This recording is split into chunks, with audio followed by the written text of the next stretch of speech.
What's good, people? Tell me that y'all can hear me.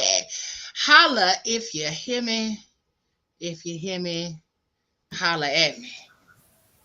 Woo! Look at We can hear your pieces. That was the lamest holla I've ever heard. So dry. Hear me. If you hear me, let me. If you hear me, if you hear me. We can hear your pieces. Listen, they louder than Yeah. me. You got a new member in the right corner up here. Look at that picture.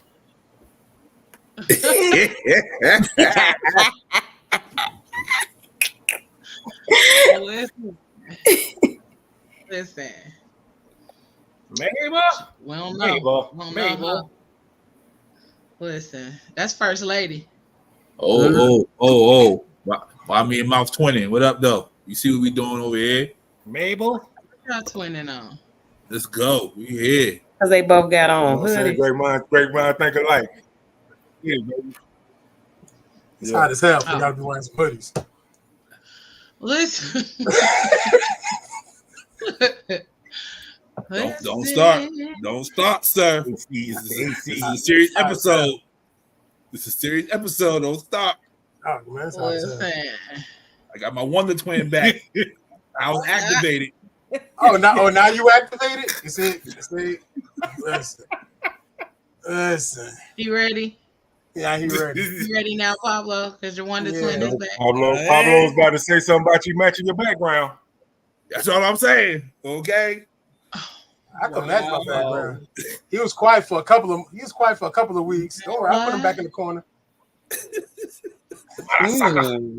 Marasaka. I will put him back in the Y'all corner. starting already. Y'all is starting already.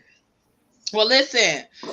Before they get too deep into the bashing, I want to welcome y'all to another episode of the Phat Girl Chronicles, where we get all up in your business and discuss the topics that matter to us most each and every Tuesday, which we lovingly call Fat Tuesday, right here on Facebook, YouTube, Instagram, and our website, leorochelle.com. You will find us there live. All you got to do is go to the Phat Girl Chronicles page, and you will see us there. And we are live. Listen, so we everywhere. We is everywhere. We want to say what's up to all of our people over there on Instagram. Thank y'all for tuning in. Thank y'all for joining us. We got Miss Doris in the comments over here. Hey, Miss Doris. Hey, Auntie Michelle. Hey, Mama Doris. What's up, Michelle? So, I'm your girl, Leo Rochelle. Right here next to me, we got none other than The Mouth, a.k.a. Pop in this thing. Yeah, what's up? And then right next to him, we got none other than Miss Ayla, Coach Coco. Pew, pew, pew, pew. Oh, no. And we got right here none other than Mr. Pablo, CEO of Sarkarigan. Shout out to Sarkarigans for allowing us to stream this on their platform over there as well. Hey, everybody. Pablo, AKA Mr. Them Sugar. AKA Down Sugar. AKA Down Sugar. AKAs. And then in the middle, we got Miss Anisha. Girl, I was about to call you Miss Amisha, and I don't even know why, but I know somebody named Amisha. That's why I had to pause before I said your name. I'm like, that's not it. And I'm looking at your name. Look, I'm looking at your name. Look, I was gonna say, It's well, okay. who was that? Well, welcome her to the. Listen, you missed how my day went. So excuse me It's okay. for the brain farts, okay? Excuse me for the brain farts and the pauses that may take place on this evening, okay? It's all good. It's all good. It's all good. It's all good. No worries. Hey, Like y'all. they say, praise them in advance. Well, hey, Praise them in sugars. advance. It's all right. Excuse me. It's all right. It's all right. Hey, sugars. Y'all all right? Listen, I'm So wonderful. How you doing, love? I am good. I am good. Good. Can't be nothing else but good. I woke up this morning. That's all that matters. Praise Amen. the Lord. That's all that matters. Praise the Lord. And The rest is then nothing for. down there at the far corner of the world, we got none other than Haitian boy Moses up in this thing with us tonight. What's good, Moses? How y'all doing? How y'all doing? How y'all doing? Why you say that like? Today, guess what? I'm gonna be AKA Drake Killer. You know what I mean? Wow. They're not like us. Because you dark skinned. Oh, Moses, why you They going not after like me us. like that? Moses, what's wrong? I'm gonna What be the Drake Killer. happened? I'm going after all these light skinned today? people that's coming at my neck today. So you know, man. Did you say the That's light crazy. skinned people? Yeah, the light That's skinned wild. people. Wow. The Drakes. That's You know what I crazy. mean? Because they not like us. Oh, okay. That's Okay. wow, boy. Wow, Hey, he said Mika. the light skinned people. Hey, Miss The light Mika. You know, them how Let's stop all this dark skin, light skin hate. Ayla, get your mans. Ayla, get your mans. We have the same complexion. I'm lighter than him. I know. Get your mans. He over there. He over there feeling that. Boy, I don't know what's going on. Damn. Yeah. I ain't saying nothing. When somebody else is in the fight, he laughing. Y'all like He gotta get in the fight. we live. Yeah. I was letting y'all have y'all moments so we can get to the thing. Oh. We can get to the other Oh, thing. okay. When I was Ayla trying in to the fight, behave. he laughing. When Ayla get to watch the fight, he don't want to laugh no more. That's crazy. Just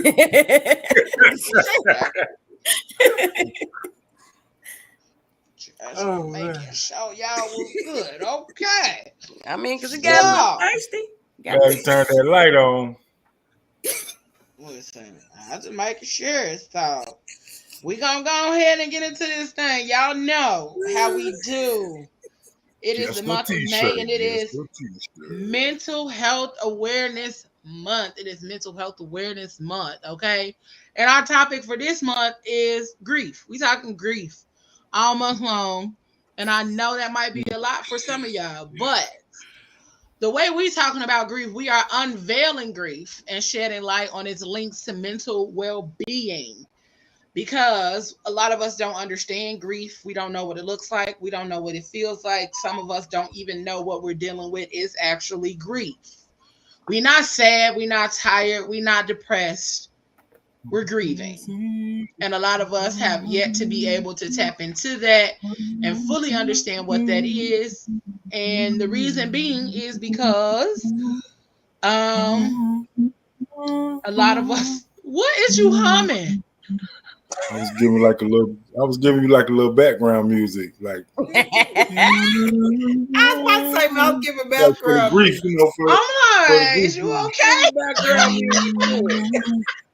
I'm over here like, is he okay? It was actually sounding good too. You should have continued going. It was actually going nice. Wait, because I didn't know what was going on. Like it was going with the flow. Like You know, we was a little hyped, so I was trying to bring it back down to the grief part. You know what I'm saying?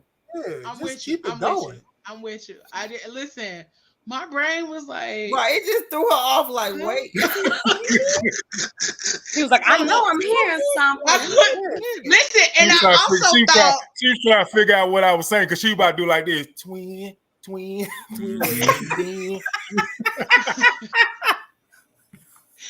But no, look, nobody else I'm moved. like, She thought she was tripping. Right. I thought my mic was muted. I thought my mic was muted. I'm like, so am I just talking and y'all can't hear me, or what's going on? We heard you. So, okay, y'all. Sorry, my brain was like, I don't understand what's happening. But y'all know, from the top. Really know. A lot of us don't really know what grief is and all that kind of stuff. So we're gonna tap in tonight. So for all of y'all, do y'all know what grief is? Yes. Are you singing Lift Every Voice and Sing? Yeah. Hold on. No, I was humming Boys to Men. I was like, it was either End of the Road or it was Lift Every Voice and Sing. These are two songs. I'm sorry. I'm so sorry. Yo, y'all killing me right now. My ADHD just kicked in. He had the mood going, and Like, oh, Hey, listen, I just Yeah. didn't understand what was happening. My brain was saying that my mic was muted, and I'm like, maybe they can't we hear me ain't got talking. no sound effects and then in the background, so we got to do it ourselves. We'll do it ourselves type. Yeah, we got to get one of those percolators or what's some things called? percolator. She What? said The thing where you just press the percolator. button You mean a sound and it machine? makes the noises. What is that thing called? A percolator. What's it called? A percolator. It started with a P. Lord have mercy. We ain't making coffee. No, the thing, the things that you press the button and it It's just a sound machine. a prolator. What's it called? Sound machine. It don't even start with a Somebody P. mute Ayla, please. Somebody mute Ayla, A please. sound machine. It's okay, baby. It's okay. So So it's about to be. we are, like I said, we are discussing grief. And we're trying to help everybody to figure out what grief is, what it looks like, and some of the different dynamics of grief. So, Deep for those sorrow. of you who don't know what grief is all of these things. Grief is tough. Grief is not always manageable. Grief is a part of who you are. Grief is lonely. Grief is undefining. Grief is changeable. It is strengthening. Grief is opening a box of chocolates and remembering them. Grief is sharing with the world the person you've lost. Grief is not always manageable, and that's okay. Grief is living your life to the fullest. Grief is catching you out when you least expect it. Grief is all of these things. Okay? Grief is all of these things. And then even more. Grief is all of these and then more on top of that. So I don't get the chocolate one. you don't get what they mean by that? Yeah, I don't understand that one. So like grief is like you honestly get a box of chocolates and you may remember that was that person's favorite thing. Gotcha. Okay. I'm there now. I'm with you. That makes sense. Yeah. I'm caramel It's now. literally it's literally remembering those things about people at the most random times is really what it's saying. Gotcha. Okay. You could really be just enjoying. Like no chocolate. Okay. Yeah, I was confused for a second, but I get you now. Like if you just you get I like them chocolate boxes. I don't know. I was happy when I get one. And you know this person loved turtles, and all of a sudden you like, damn, it's a random memory from you know a time or something like that. Or like you watch like a TV show together. Like a TV show, yeah. And then you just it comes on. Yep. Absolutely, all of those things. And a lot of times grief shows up in places that you're not expecting it to. It could be a brand new place, a brand new experience, brand new memory, and then grief will show up there too. Simply because there may be some things that you didn't get to do with certain people at certain times in your life. And in those new places and in those new spaces, you remember that I wish I could have had this person here. I wish this person would have been, you know, able to experience this with me and those kind of things. So, but over the next couple of weeks, we will just be diving into what grief is. Okay. We'll be diving into what grief is, what it looks like, the comparison between grief and depression, and also helping people to understand the similarities between grief and depression as well. The types of grief and all that kind of stuff. But then next week, we will be talking about grieving, I believe, let me double check my brain, grieving your former self. Then we will be talking about grieving friendships and past relationships. And then our final will be grieving the loss of a loved one. So we got a lot. It's going to be hard. It's going to be a little rough. Dies?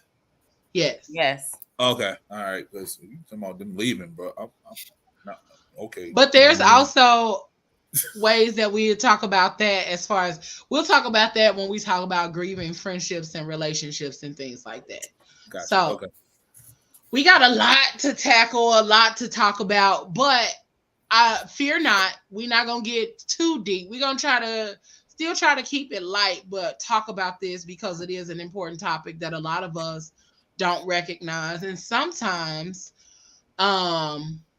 people are grieving and we don't even know they're grieving. And we discount a lot of people's grief journey because, oh, they just depressed, oh, they just mean, oh, they just angry, oh, they always like that. You know what I'm saying? And so one of the biggest things that I've noticed is that we do discount people's grief a lot, a whole lot. So we're gonna tap into that. So what's your I think a lot of people. I think a lot of people discount grief just based on the I don't want to say ignorance, but just on the lack of knowledge of understanding what it is, and the generational gap too. Just like we were speaking last week, and Papa was like, his man was like, "Oh, he just having a bad day." He not. Sometimes people just don't recognize what it is. Mm-hmm. Yeah. In And then those also moments. some people handle grief differently. So Yeah. they don't know how to empathize when somebody's having a different type of form of grief than you are having or somebody else is having. They don't know how to recognize it. And some people show grief differently as well. So like Yeah. somebody could be laughing all day long because they're not trying to think about what's going on inside their head right now. Yeah. It's just sometimes you just don't really understand stuff. Mm-hmm. Just like a few minutes ago when she said percolating, we don't understand that. So both of y'all at the same time. So both of y'all absolutely did not understand that. Now y'all not gonna keep talking about her and this percolator. She was trying to get a point across. She was called. Now don't keep doing her like that. It's okay. I have a little slow moment. I'm tired. I'm still dealing with grief myself, and I decided to unwind and color. So I wasn't really paying attention. But y'all, both of y'all. That's a good way. That's interesting. Pencils or crayons? Yo, you was got color pencils or crayons? Color pencils. There you go. Okay, yeah. All right. That's where to go. Okay. That's where to go. Oh my God. That's a teaching moment. That is a teaching moment because look, I tell a lot of people that to help with grief, but this is something that I do anyway. I'm big on journaling. I am very big on journaling. Started on writing the second series of journaling to release them. It's I think it's a therapeutic thing to get it down, to write it out, to get it off of you, because it's a lot of conversation, and I guess it started with my little brother. Last week, it's been 30 years, so I had to get it out another way. And like life been lifing, to watch my mother get older and not to do that with him. It's like I gotta write the stuff down, and you know how you want to have a conversation with somebody because now you can't have a conversation. So it's been better for me to get it on a piece of paper and write it down to get it out, because I gotta find some type of way to get it off. If I don't get it off, I was at a point where I was holding it, and it was turning out to be not good. And do you read it after you write it? Was talking about, do I read it? Yeah, after you write it. It takes me a little while sometimes to go. I'm about to say, it take a minute to it take a minute. Once I put it down, I'm gonna read it right away. It takes me a minute to go back and read it. I write it and just put it away, and then I'll go back. It'll take me a while to go back and read it, but it's not something that I read right away. But I kind of stop myself sometimes to go do it, because it actually helps me to get through, because I found myself shutting myself out from the rest of the world because I was holding it all in me. So I was angry at the rest of the world, and I was bleeding out on other people. I was bleeding out bad on other people because I was mad. And it wasn't that I was mad at them per se. And I can honestly say I was mad at God.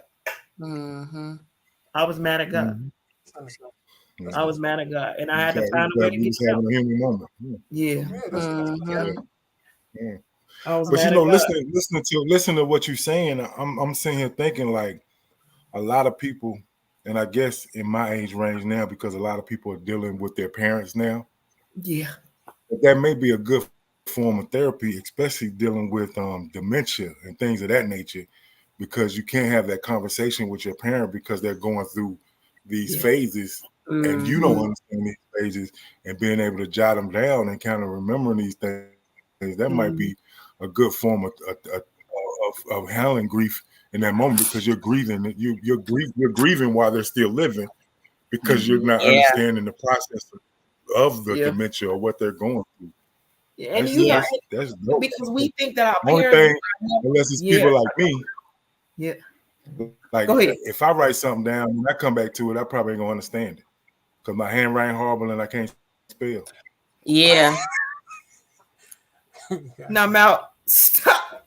I be reading back on my stuff. I be like, what the hell was I trying to say? Right, and it do. It's sometimes you go back. I do go back and like, now wait a minute. Now, was you being retarded at the present moment when you wrote that? Because that just don't even make sense. But sometimes when you just in the you just write whatever you write, out, yeah, you're just writing. Sometimes you just writing, and then sometimes I got to go back and piece some stuff and like, oh, okay, this go with this and this go with this, because you just trying to get it out. And something, then I have to say, wait, slow down, because I don't think what you writing making sense, because up here is going so fast, but right down here you're not writing as fast as what's going on up here. And slow down. You got to thinking faster than you writing. Right, you thinking your brain going faster than what your hand going. So slow down. Let's slow down. Go a little bit slower than what you're doing. So I have to. Sometimes you do have to piece it together to figure it out, but it's still that I got it off because I don't want to walk around with this, and it gets heavy. It get heavy. Like people don't understand. Like it get heavy, and I think the grief thing, that the worst part for me is when you tell somebody when to stop grieving. Who said it got a time? Yeah, ain't no time limit. Stop telling people you ain't over your mama yet. What? How dare you tell somebody that? Yeah, that's what Sheree just said. How dare you tell somebody I was just reading. What?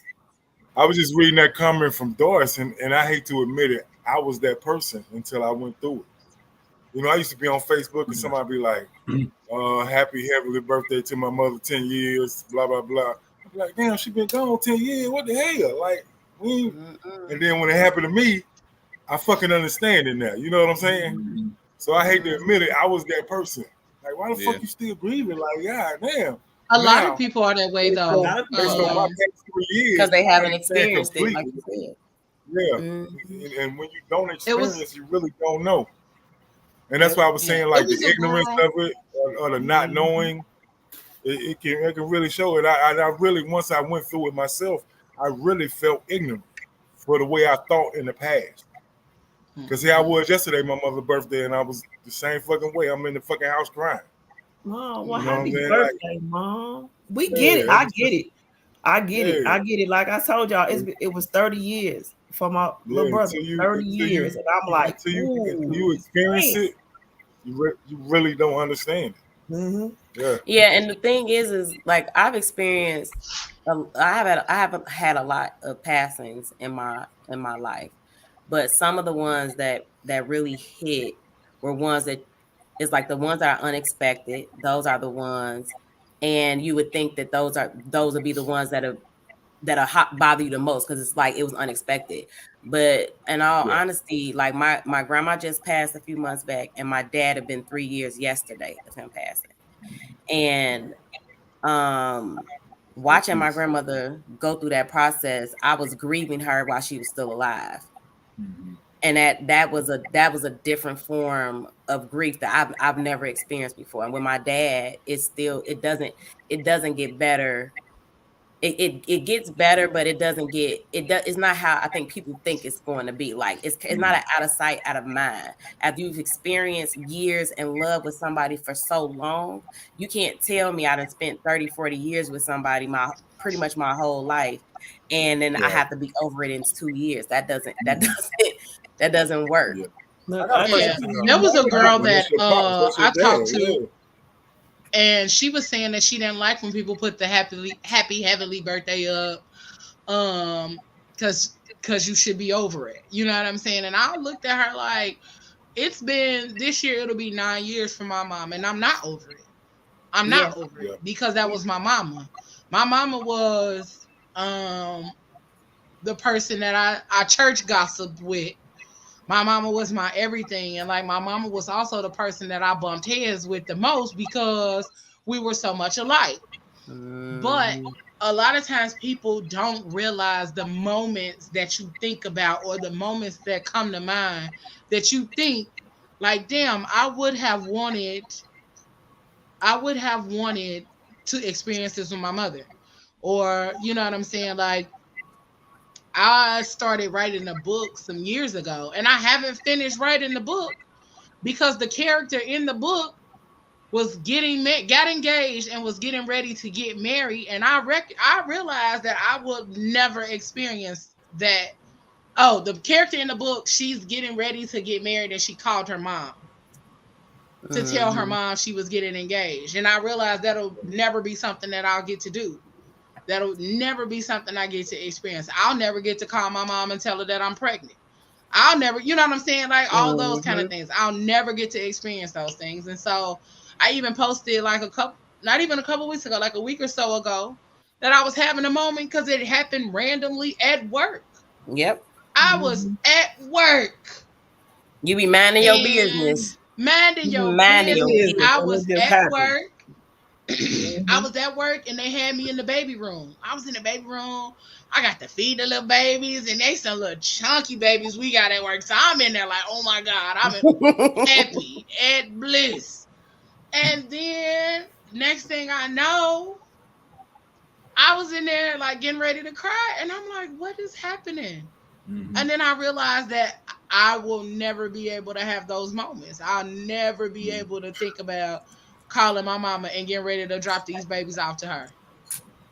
And I was like, Lord, why you do this now? I'm at work. I can't walk out. I can't leave because I'm giving somebody else a break, and I'm sitting there with the Buckeyes because I'm trying not to cry. I'm trying to keep my energy intact so the babies can go to sleep. Because babies feel everything. The minute you feel stressed, they feel stressed. And I'm like, oh, Lord. But when we talk about grief, a lot of times people don't even understand the different dynamics and different layers that it comes with and how that grief took place. Because, like Ayla said, her grandma was sick, and so she had a little time to grieve. My mother was suddenly got sick. And then she was in the hospital, and so it was a bunch of ups and downs when she was in the hospital. Then she passed, and so it was a lot of unresolved questions and a lot of things that I felt like it was too early, it was too soon, I didn't get enough time, I wanted more time. And so that's one of the reasons why I tell people all the time, like, be intentional about your people. Because if I didn't learn nothing about my mother's passing, tomorrow ain't promised. And I knew this because I lost my father when I was 13. I lost my dad when I was 13, and I lost my mom when I was 30. So, and even the way that your brain changes or the thoughts that you have when certain dynamics of who you are or who you were change as well when you're dealing with grief. So the first thing, or one of the first things that my sister, we had a conversation. It's funny now, but it wasn't funny then because the first thing that she thought about was, I'm a fucking orphan now. Like, it's funny to us now because we grown as hell talking about we orphans. And when you think about orphans, you automatically think about kids. And so it's funny to us now. But at the time, it was like, no, bitch, for real. Like, we fucking orphans. And so we can laugh about it now. But then it was like, bitch, you right. Yeah. I do got a video, though, that goes with some of them intrusive thoughts that be hitting you because of grief. And it's kind of funny, but it's not funny, if you get what I'm saying. Like, it's funny, but it's not funny. Here we go.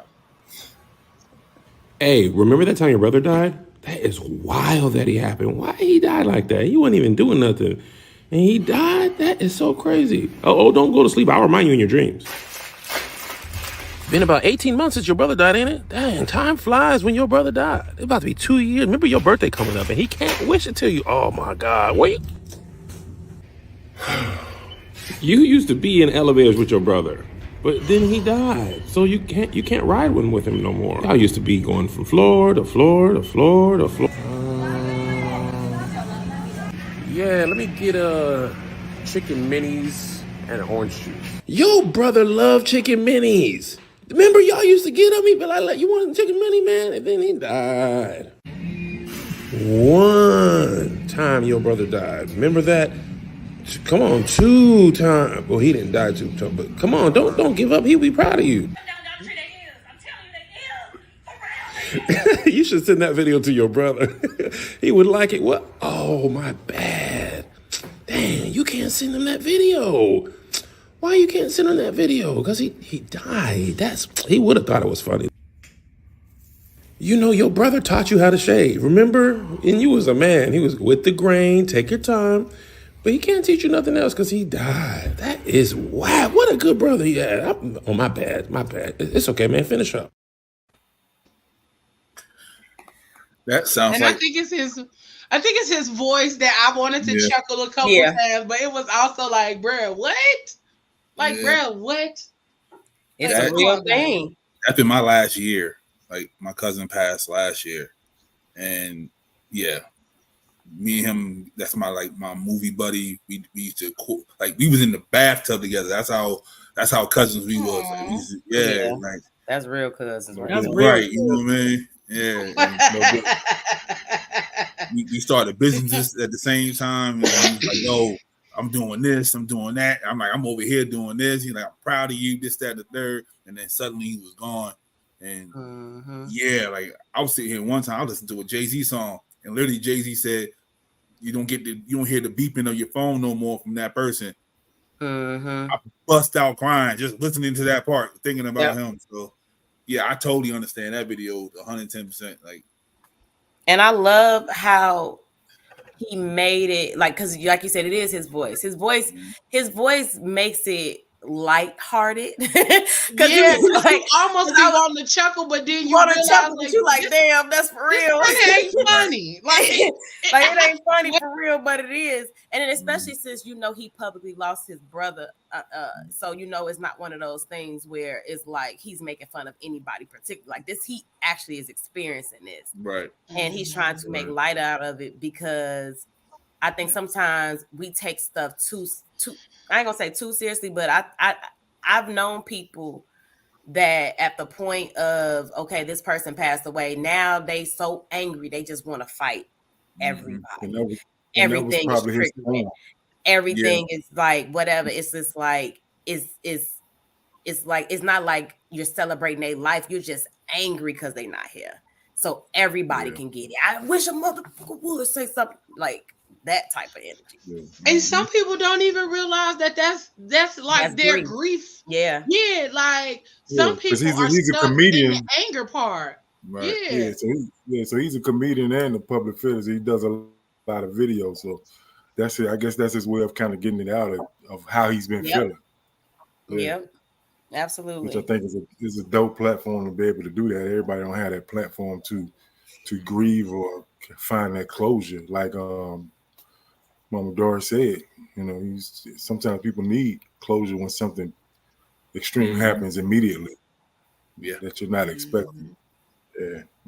I wanted to touch on something that you said, because this doesn't even really have anything to do with grief per se in a way, but I guess in a way it does. Because you mentioned, Leo, you mentioned about being around the babies and stuff like that. So for me, it's really hard for me to get pregnant, right? So this is the conciseness of the doctors. Like, I got to go through all of this shit just to do it. So at one point, I had to grieve the fact that I may not ever be a mother, right? And that that was a lot of pain. That it still hurts, but it's something I had to grieve, I had to understand, and I had to be okay with it. I have my nieces and my nephews and things like that, and then I have my godchildren, and the person that I'm dating has kids, so I'm just like, okay, those will be my babies, and I'm okay with that. But the pain of the fact of having to just like really accept the fact that this may not be for me, or it may not ever happen for me, that was a hard pill to swallow. So like we were saying, as far as like going into the different transitions of grief, that's another form of grief, is just accepting certain things in your life that you may not ever be able to do or experience or whatever. That's just like somebody losing their legs and now they can't walk no more. You got to grieve them legs. Oh, God damn it. But that's but see how you until just now. But you see how your world has evolved around still being around a bunch of kids. That may be your walk. It's to spread love to all these other little youths that's not getting it, and those that are around you. So you got so you won't be tired, bogged down. He wants you to go out and touch different kids, and that's what you're doing. I'm not gonna lie. I had to grieve with that for a minute. I mean, I tried to, but that was a period of time for me because me and my ex-wife, you couldn't have kids. Yeah, we couldn't have kids. Like she couldn't have kids. Wow. It was like I had to come to the point of like saying that, all right, I may never be a father. So it's something that you really that's a tunnel that you really do have to go down, accept, deal with, and then also be strong enough for her. Yeah. Because at the end of the day, you try to be strong for her, but at the same time, you have to deal with it too, because you're like, damn. And that's a different perspective, because a lot of times we don't ever think about that from the man's point of view. Like we never really think about the man who has to go through that process of maybe the person that he's with can't have children. And maybe that was something that he saw for his life or saw for himself. And he's like, well, this is the person that I'm with and the person that I love. So that may not ever be possible. And so we don't ever get that side of it. So thank you for sharing that, Moses, because a lot of times we just hear about the woman's process or how women may not be able to have babies. Be honest, it's like when you go through something like that, it's very selfish. Very. Like when you really sit down as a man, you sit in a room, and you have to because you go to all these doctor's appointments. Together we lost 3 because we did IVF. Wow. So I had to grieve that. I lost. Yeah, so I lost 3. So I had to grieve that silently and be strong for her. And in her head, and not even her head, what she physically said was, "I lost." It wasn't us. It was never. It was never a we. Not. It should have never. It was. But and I get what you're saying. It was never.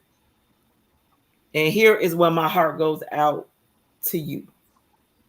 Yeah, that's me too. Because it was never said to you, Moses, and my heart goes out to you because it was never said to you, we lost.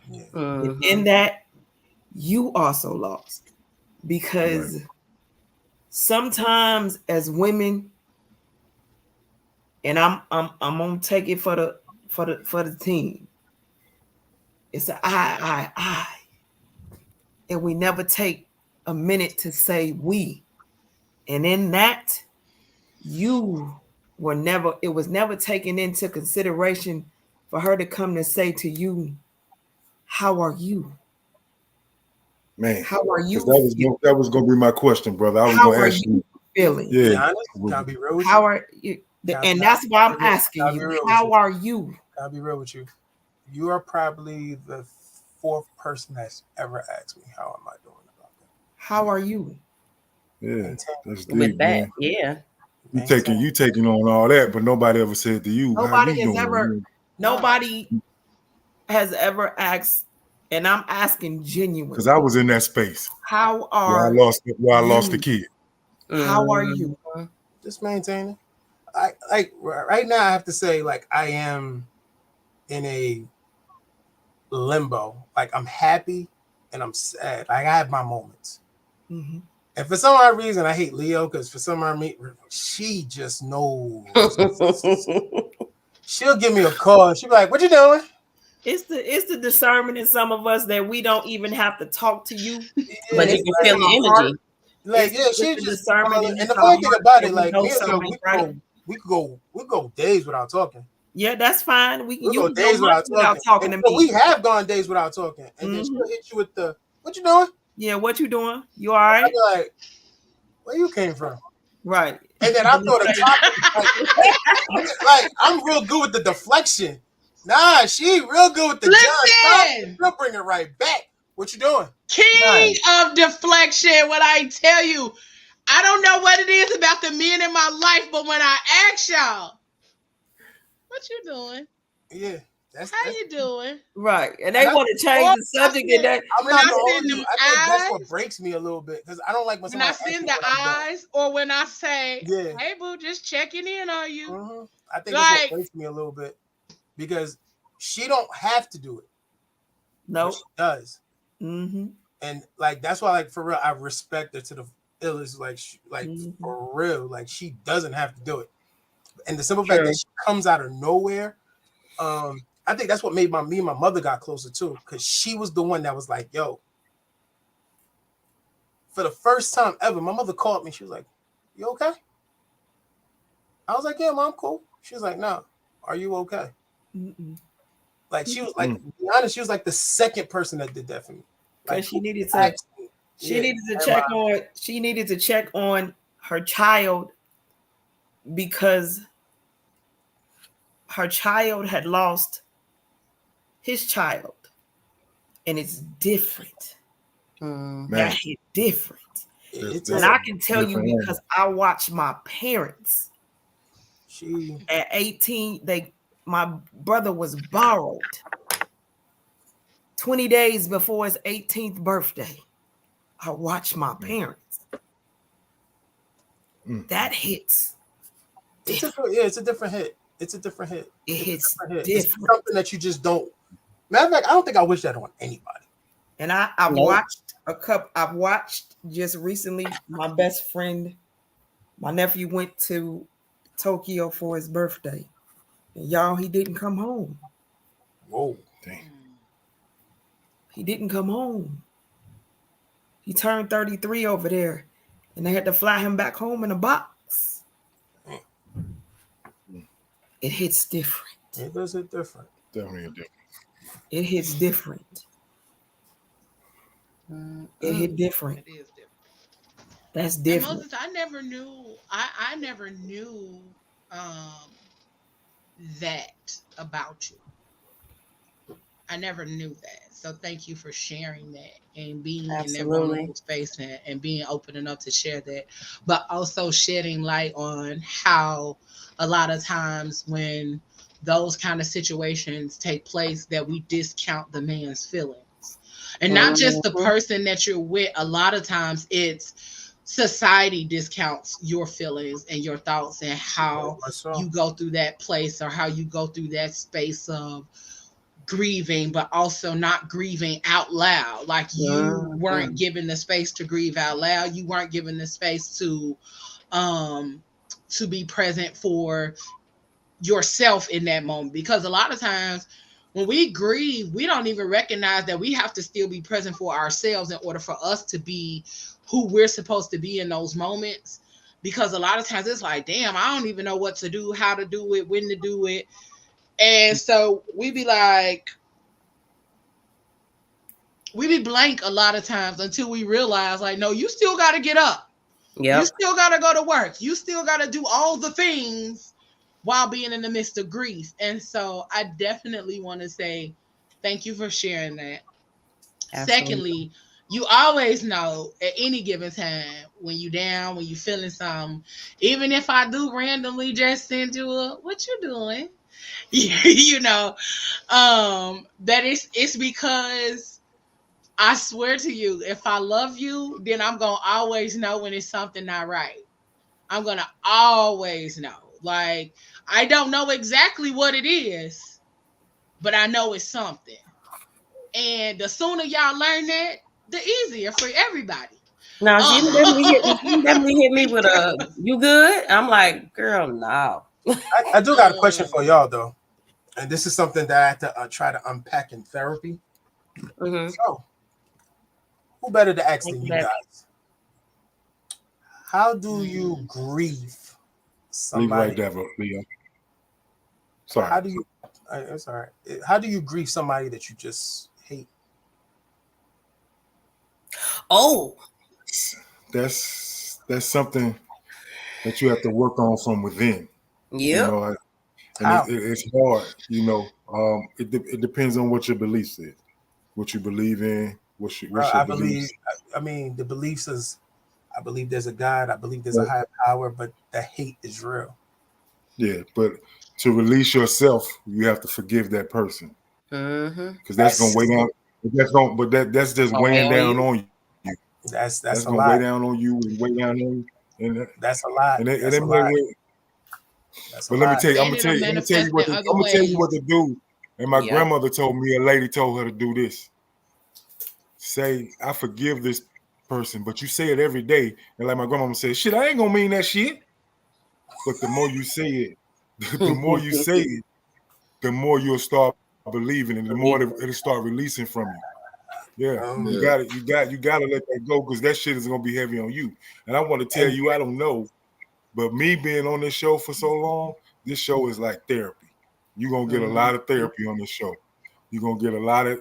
It's just us talking about topics that you're gonna get a lot of shit out that you probably ain't got out on the couch yet. And it's Yeah, gonna be but that's why I said revealing.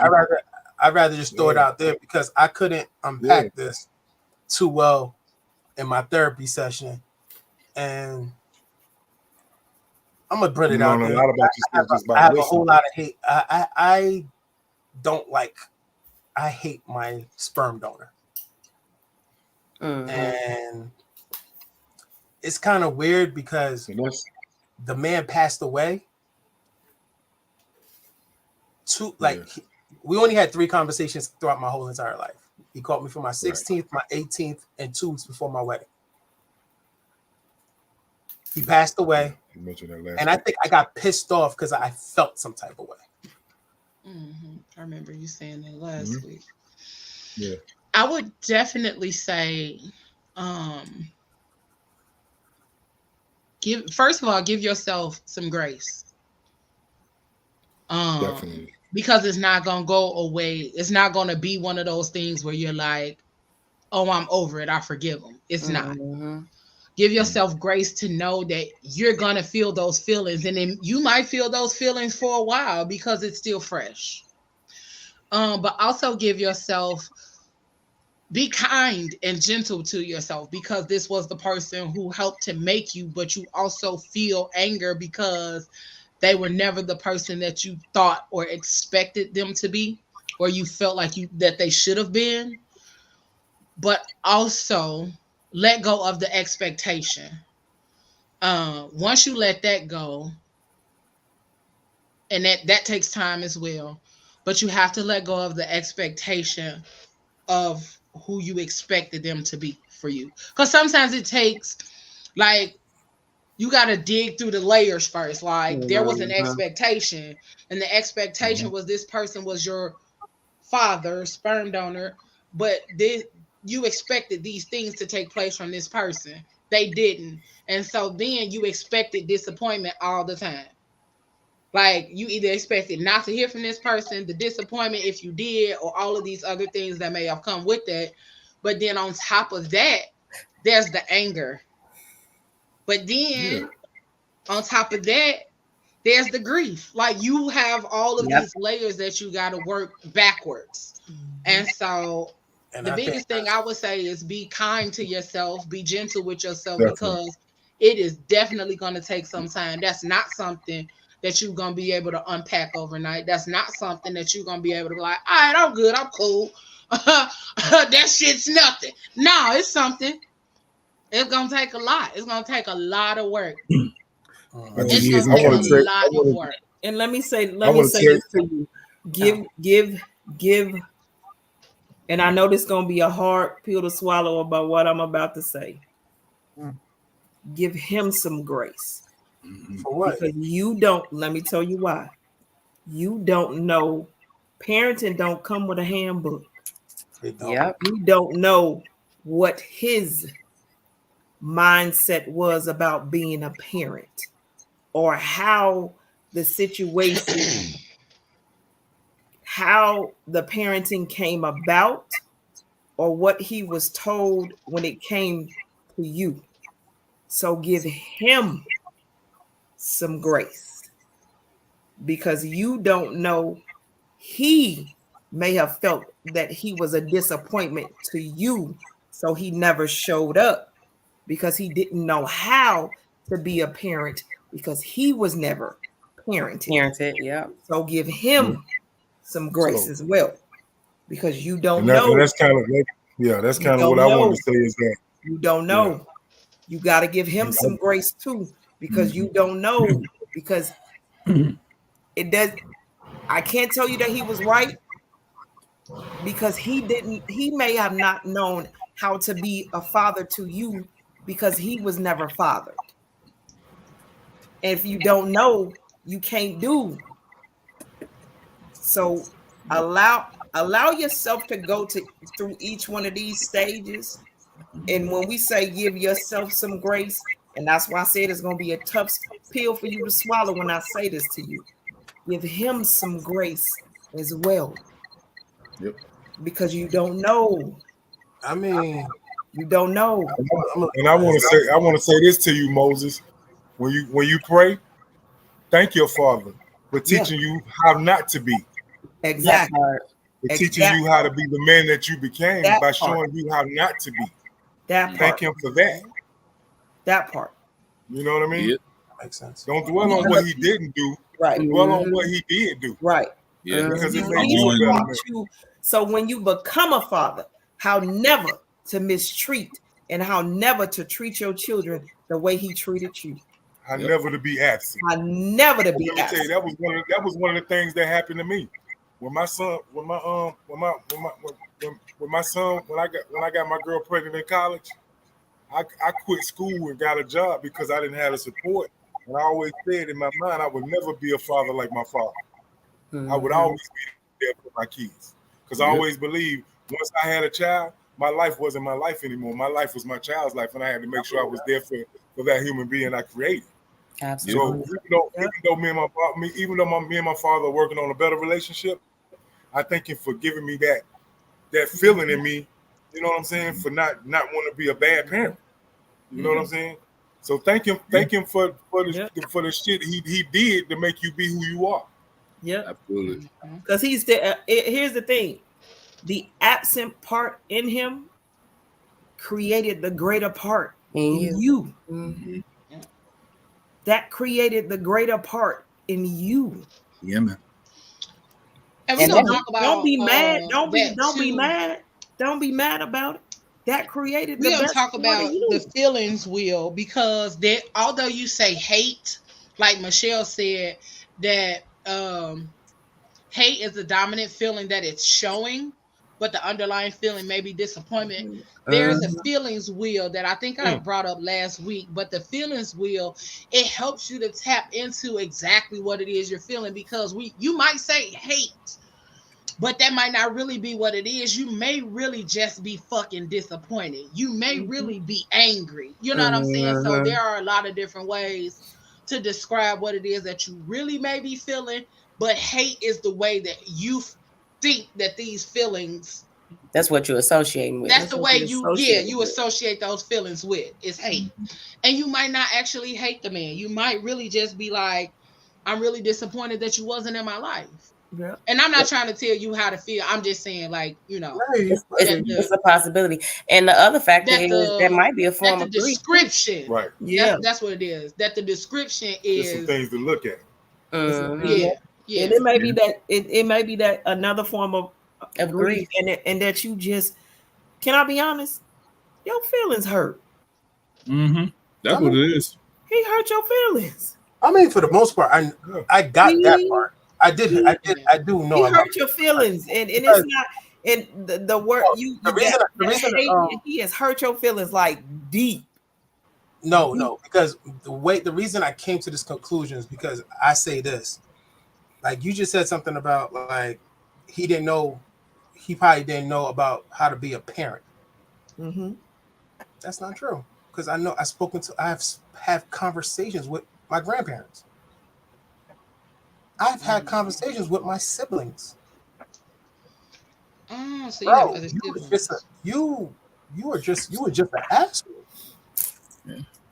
So when I say He hate, tried my no, dad. I mean it's hate. It's hatred. But the point is the fact that he passed away and I felt some type of way and I had to grieve that, it bothered me. Because you didn't get any closure. Y'all didn't get to Because you're rectify a Exactly. man. anything. And I'm not. Because And the funny thing about you're it, a I don't feel man. like I'm ever gonna get But closure. you a man and you supposed to. You didn't get no closure, and at the end of the day, you still were hurt. And you had so you have siblings that he was present with. Yes. Okay, so let me ask the question: what is the age difference between you and them? Sweetheart, I have a brother that's 6 months older than me.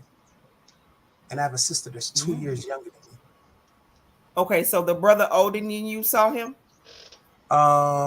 Yes. Like he was in and out, but he saw him more than Again. Okay, yeah. and the And sister then the younger sister, than you they saw him live all the together time. all the time. And again, that's why it leads back to he didn't know how to be a parent with you and that older brother. He knew how to be a parent by the time that sister came. He said, now I got two You're not boys fucked out up here enough. that I had Yep. already exactly. I got two boys out here I done already fucked up. I can't mess her up. No, you mean mess them up? I done already messed them. I got two boys up. I done already messed up with them. I can't mess up with these down here. Again, that's why I'm saying the grace, because he was in and out 6 months before you. He was in and out and wasn't there with you at all. He didn't know. But when the rest came, he had to figure it out.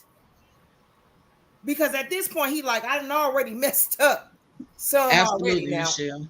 I Well, can't keep sometimes going. it can be more or less don't have nothing to do with you at all. It could just Right. be And a it didn't have relationship with the nothing to mother. do with you. Trust me, Moses. It had nothing to do with you, baby. No, It had nothing like I to said, do with like you. like to the point of like I said, I went to therapy to unpack it because like I said, I started off therapy to save my marriage originally. That didn't work out. But like I said, it unfolded to other stuff. The grief process, then it just landed on other things. And so, like I said, that's why I don't, me personally, that's why I'll be like, I go to therapy and after that, I have to stop. Because, like I said, that feeling thing, it's just too many feelings that hit you at too much, too fast, too quick. And sometimes it just gives you too much questions and you don't have the answers to. And I'm gonna be honest And with that's you. valid. That's really valid. It's real valid. And then it pisses you off because you don't have the answers to it. And then nobody else could help you get the answers. And then, like, for example, I had to take the time out to, and like, investigate. Like, I personally went in to investigate this man. So I was like, all right, cool. I got an older brother. Okay. And then I started talking to my sisters. And I'm like, oh, okay, cool. Then, I started talking to my aunts, like everybody on that side. I investigated and I did the time. I'm like, so, and it was, and for like, I canceled out everything. So it wasn't like my mother was keeping me away from him. He always knew where I was at. So this was a choice. All right, bro. So now, but what was the point of you always calling me? You was already out. You could have stayed out, but you dived in. Like, what was the point of that? So, like I said, that's why I said, like me, I go to therapy. Yeah, like I'll go to therapy. Like I'm going to therapy now. I give it like probably 2 or 3 weeks. I'm gonna stop. No, you're not gonna stop this time. No. You're not gonna stop. No, and let me say this. I can understand why.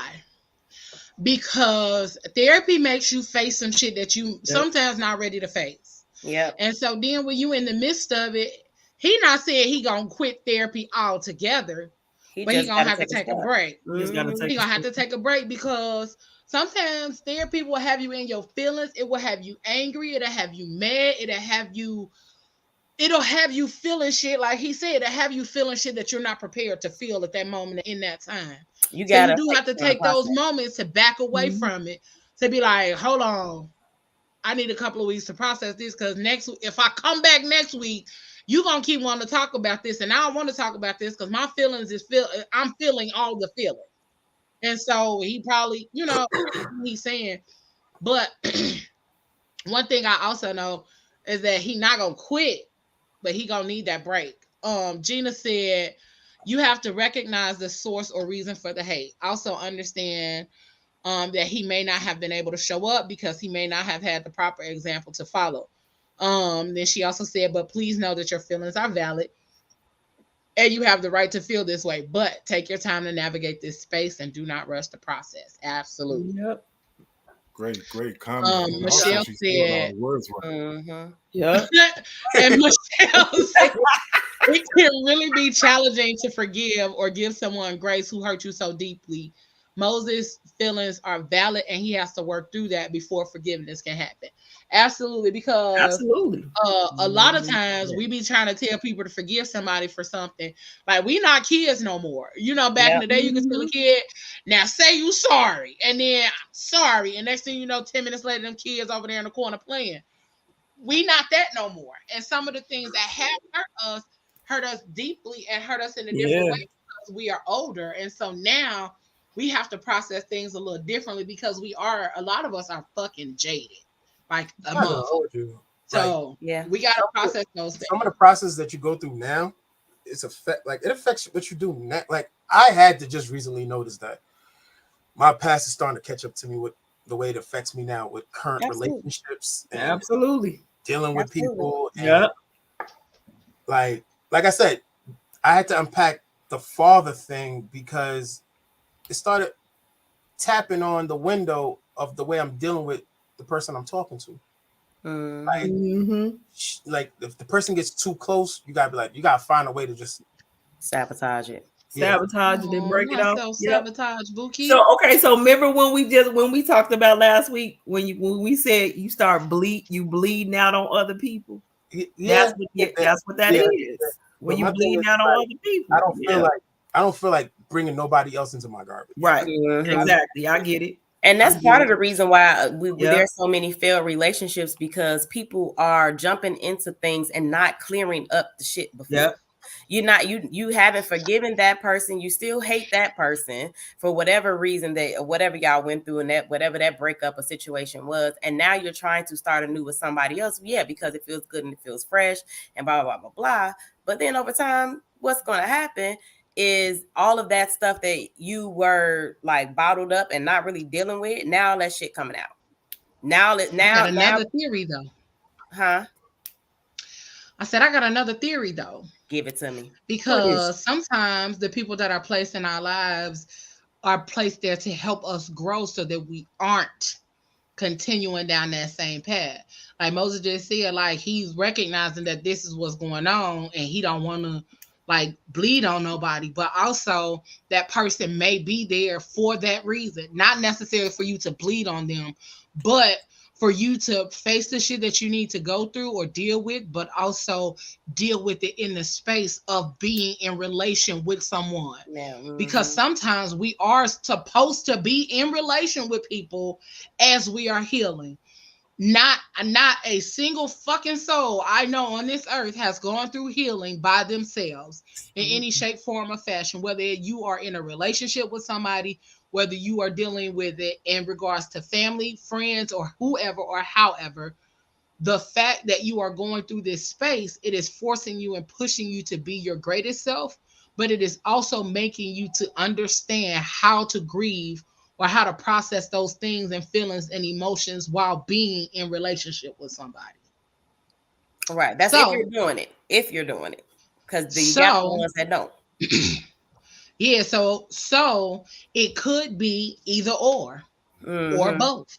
It could be both. It could be that this person is teaching you how to be in relation and going through your healing, but it also could make you recognize like, oh, I got some more work to do. And it could also be forcing you to communicate shit that is uncomfortable. Like you said, you might not want to bleed on this motherfucking person, but you might be like, you know what? Now I got to tell this person that I see where I'm fucked up at and I don't want to bleed on you. So now it's probably forcing you to communicate that as well.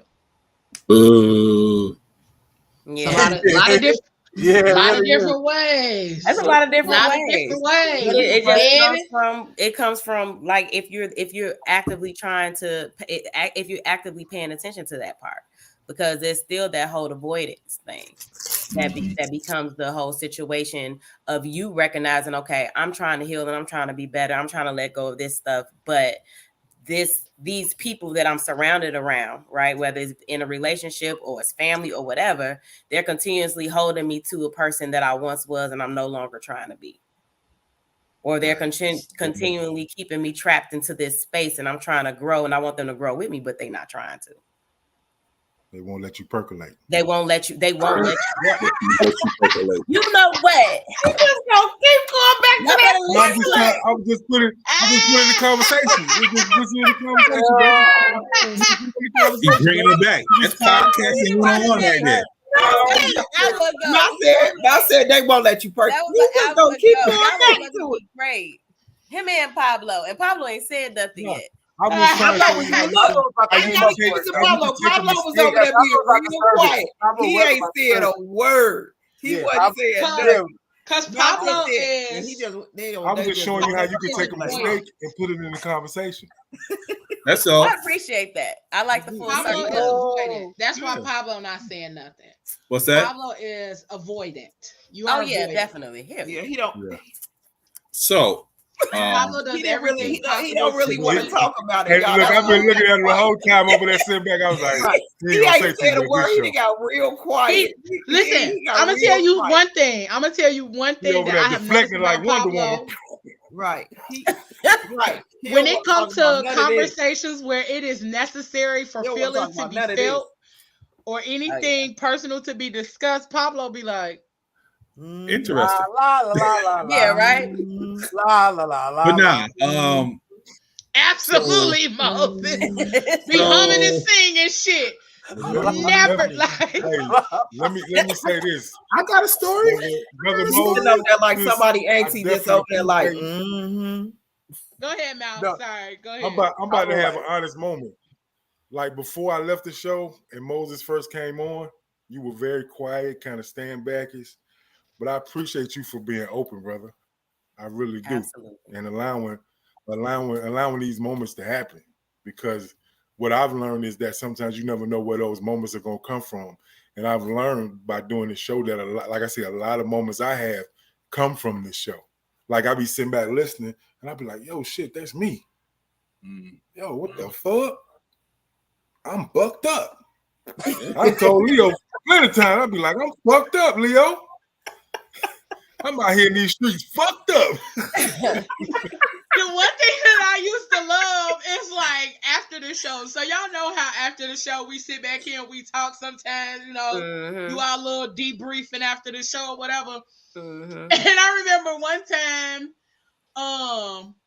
this was when Trosh used to be on the show. It was me, Trosh, and the Mouth.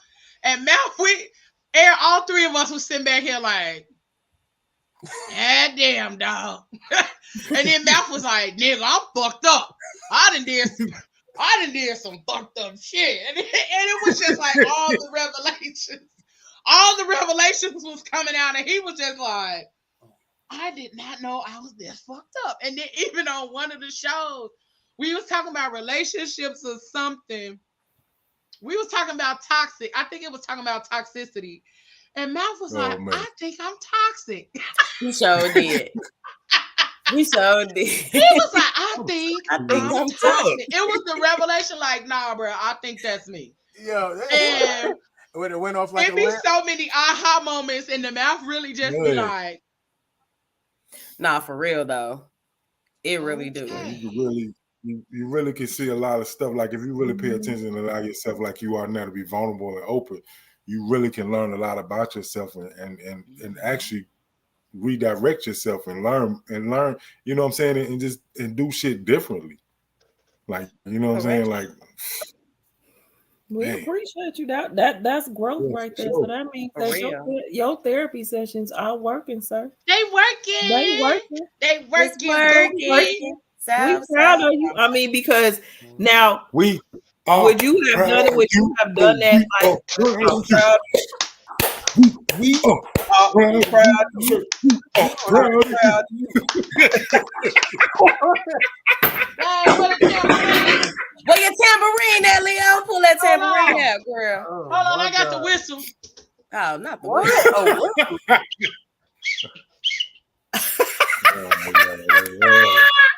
Hold on. That's a whip. Hold on, I gotta get. That day sound like a whistle. That sound like a whip. I wasn't blowing it all the way. I'm gonna say because that ain't a real. Use your throat. Use your throat.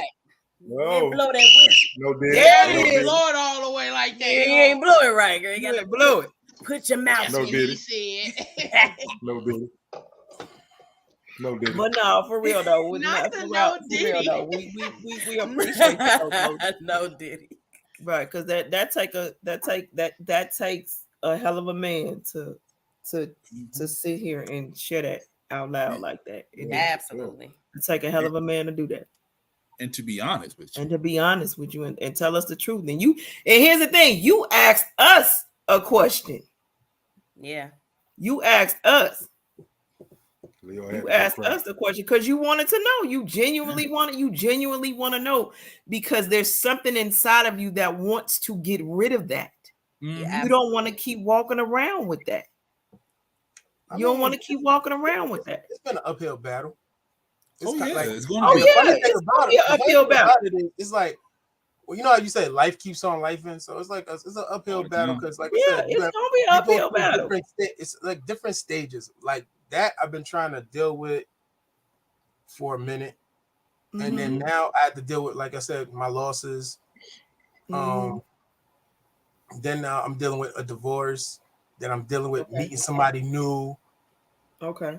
Liking somebody new, and like you have all that dumb shit in the background, all that noise. Well, I call it noise now.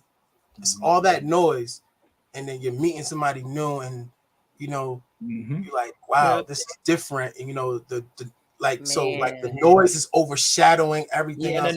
The noise started to get a little loud, and you louder, like, wait. This noise, like, wait. This a little loud back here. Hold on. Let me tell you, this on loud. The other side, when that noise quiet down, I'm trying to tell you, I'm a living witness. When that noise quiet down, you're gonna be like, oh, okay then. So I'm gonna tell you something. What you gotta say, Pablo? When I tell you, it's not. When I tell you, it's not something that's going. The healing part is a journey. Like I told y'all, it's all the time. It's all the time. But when you get in it and you doing it's gonna hit different. When the noise start to fade away, you like, oh, okay. Okay, and it's gonna be a couple of things that may trigger you, but then you're gonna know how to handle it. And you're gonna be like, oh, okay, then. Triggered at least twice a day. And when the trigger comes, you're gonna be like, nah, that ain't what we doing. And you're gonna know how to handle yourself and keep moving. But when the noise start to quiet down, it's gonna be so much. And people are gonna, you're gonna notice how people are gonna say to you, you different. What's going on with you? It's something different about you. And that's when you're gonna be like, oh yeah, I did some real work. Oh yeah. And then you're gonna notice that the people that can accept the new, I call it the new, that's gonna the people that's gonna always bring up, remember when? And you're gonna be like, what? Why we keep talking about remember when? Remember when? No, let's talk about right now. Them gonna be the people that's gonna be like, they're not gonna come around quite often because your light gonna. And that's okay because you don't need them. You don't need them anyway, because then your light gonna be too bright, and they're gonna be like, "Oh, I can't go." I mean, for the most part, like me and Leo had this conversation. I lost a lot of runs for the past couple of months. And the funny thing about it is like it didn't bother me either. That's when I knew something was up. Like people were just dropping off. Like if I hear from you, I hear from you. If I don't, I don't. Because you moving in a different space. So it's like I said. Like I was focused on certain. Like I said, it's like my inner peak. Like it's so funny because me and Leo got closer. I met Leo through a third party. Y'all don't even understand. The introductions to me and Leo is so third party. We was not. I should not like. We just started clicking. First thing we make fun of this. We joke about it almost every time we talk. I was like, "How your boo doing?" She'd be like, "What boo?" And then I know exactly who you're talking about, and then I'll be like, "Boy, fuck you," because that nigga ain't my boo. Because me and her got closer. Leo met my ex-wife. Leo drove to Baltimore to do a photo shoot with me, not even knowing me. So it's like the way our friendship became. It's so weird that she knows when I go through my little. And I'll get a text or an eyeball. I'm like, what the hell is wrong with this? Like but it's the same with Pablo. It's the same with Pablo. She definitely did. I met Pablo through a third party.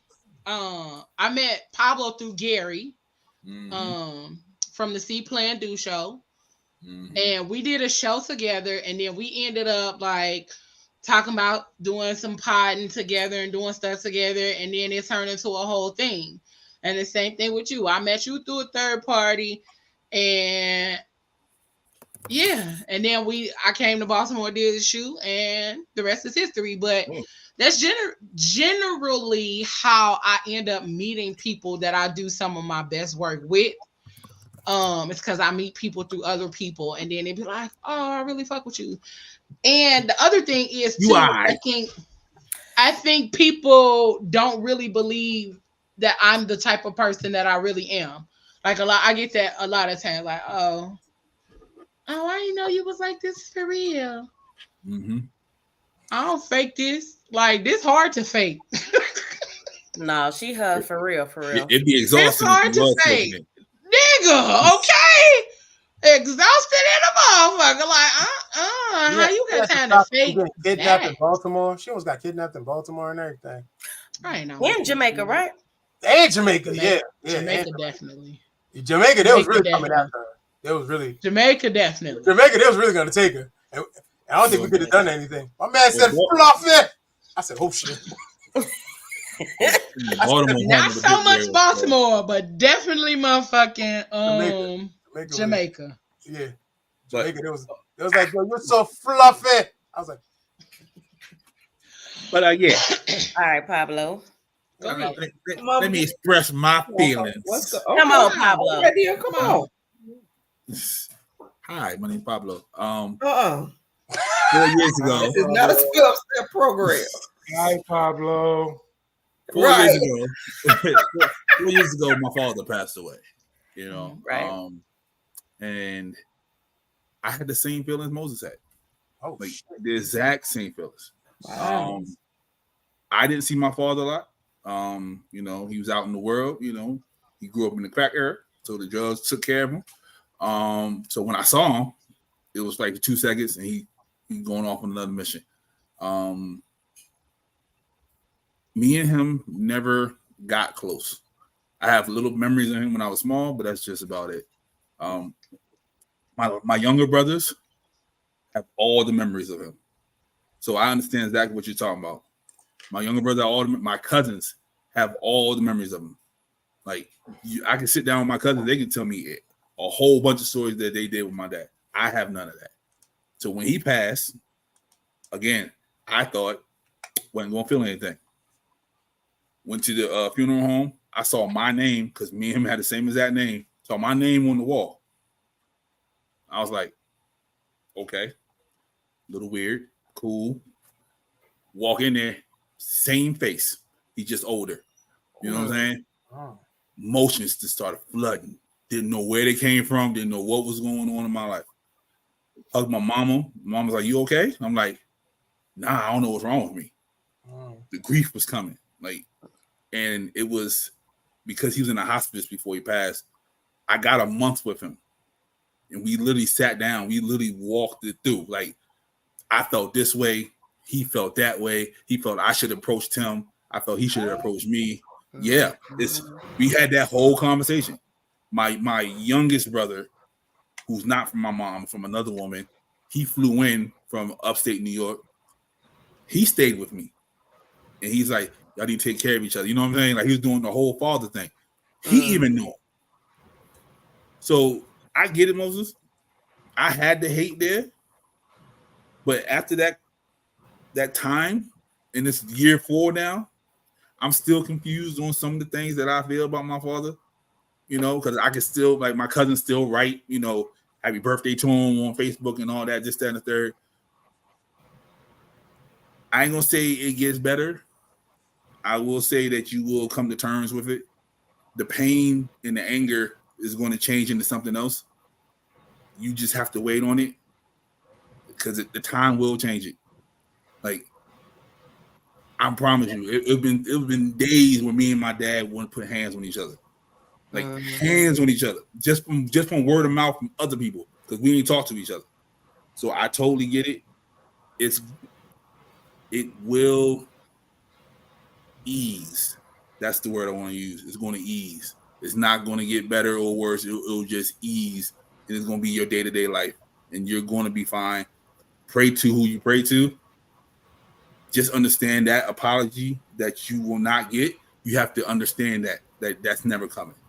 You know what I'm saying? And you have to accept that apology that you're never going to get.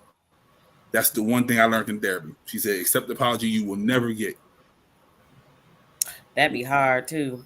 Don't it though? I'm not gonna hold you. That is the hard because part. I'll be ready to bust heads. Yeah, like I think I feel like like I'm not gonna hold you. Like you just said that, and that just that's a trick. I saw your face. I saw your face. That just triggered. Like like I gotta what? I gotta wait. No. Yeah. I don't think that, and I think that's why I don't feel like I could accept that, because that's your pride. My thing is like, you was already out. You was out. You was cool. Yeah. You was out. You didn't have to come in. And my father did the same thing. My father came to me a week before my graduation of high school. He left 2 days before my graduation. God damn. Right. Like, why did you come in the first place? You see what I'm saying? I don't understand. I get why that. Come and then disappear and then come back? Yeah. Disappear. He came back. Yeah. Like, I never understood that. Like, what was your point? What were you trying to achieve by doing that? So, but you also, like we talked about last week, the age that my father was when all those things was happening is similar to the age that I am now. Let me ask y'all this. When you look in the mirror, do you see your father when you look in the mirror? I sure do. Don't you hate that shit? That is the hardest. That is one of the hardest feelings in the world. That somebody that you have these feelings for, you look like that motherfucker so much alike. That's me. Me and my father look just a fucking alike. Bruh. They'll be like, you look just like your dad. I'll be like, shut the fuck up. It's so funny. The first time I met my siblings, we didn't say nothing to each other. We just kind of looked at each other. We knew who we were to each other, because we had features. Like, it was like, whoa. And that was something. Damn. Every fucking day. Every fucking day I look in the mirror. Oh, goddamn. Goddamn. Wow. Yeah. Well. Yeah. Well. That's Leo. When you say you got their face, I understand what you're talking about, Leo. Sir, have y'all seen my parents? Yeah. Like, wow. Hell? Like, what y'all was doing?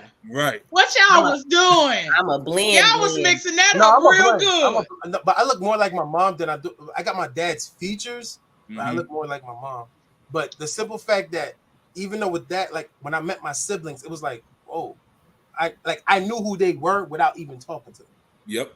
and it was just weird. Like the connection, like it's like you was on some real X-Men shit. Like we was having conversations with our head, like Yeah, it be that way. Nigga, is you the nigga? Yeah, is you that nigga? Like, I met my youngest brother when my father was sick. Where was he with your mom? Like, when was he with your? Matter of fact, your mom. Like, it was like it was so weird. It was like we was having. When I met my youngest brother. God, yes, sir. God damn. Yes, sir. Okay. When I met my youngest brother, my dad was in the hospital. I'm sorry, I had a bonfire. Literally his whole life was my life.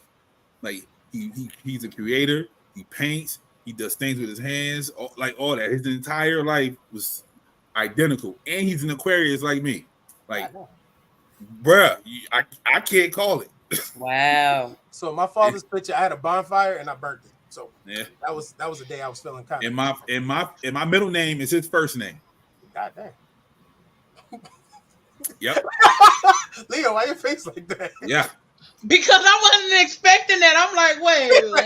My middle name. Shout out to my brother Victor out there in Schenectady. What up, though? Miss Brown, yeah, my dad does have siblings. Yeah, that'd be me. Victor. Oh yeah, I got an old nigga name. I'm an old nigga up. And do. I mean, listen, I told you have the same name as my daddy. I didn't tell you that initially. I told you your name is tattooed on me. Mm-hmm. And then you figured out that it was my daddy's name. I was like, hey, your name is tattooed on me. And he was like, what? And I was like, it's my dad's name. You got the same name as my daddy. I mean, like my daddy, my granddaddy, and then on my mama's side is my uncle and my cousin's name. Like I got so many Georges in my goddamn family. It is not even funny. Both of my grandfathers.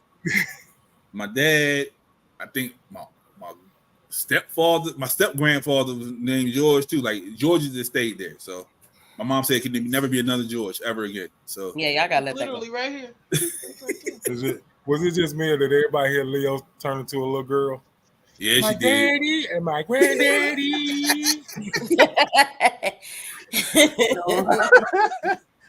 All right, now I'm gonna sit back in the corner now. I ain't gonna talk no more. No, that was good, though. That was good. I needed that. Yeah. And that's one of those kind of situations, you know, we're talking about. Absolutely. That's what I was about to say. Like, you know, when people have those conversations and they be like, I don't like when people bring up the same shit that I be going through because they be trying to take the spotlight. No, I love when people do that because it lets me know that the shit that I'm going through ain't like I ain't the only one. I'm not the only one. I'm not out here by myself. And then there's somebody that I can at least tap into and be like, hey, so this kind of how I was feeling about this, then the third, or whatever. And yes, Gina, I did say my daddy. We don't call him my daddy. We called him Diddy. Like Diddy. Like Diddy, no Diddy. Okay? Yeah, like, no, not that Diddy. No Diddy. Yeah, Diddy. Yeah. But we used to say, like, that's what we called him. We didn't say daddy. We said Diddy.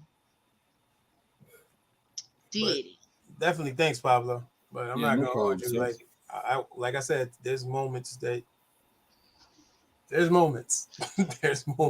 Yeah, I still have them.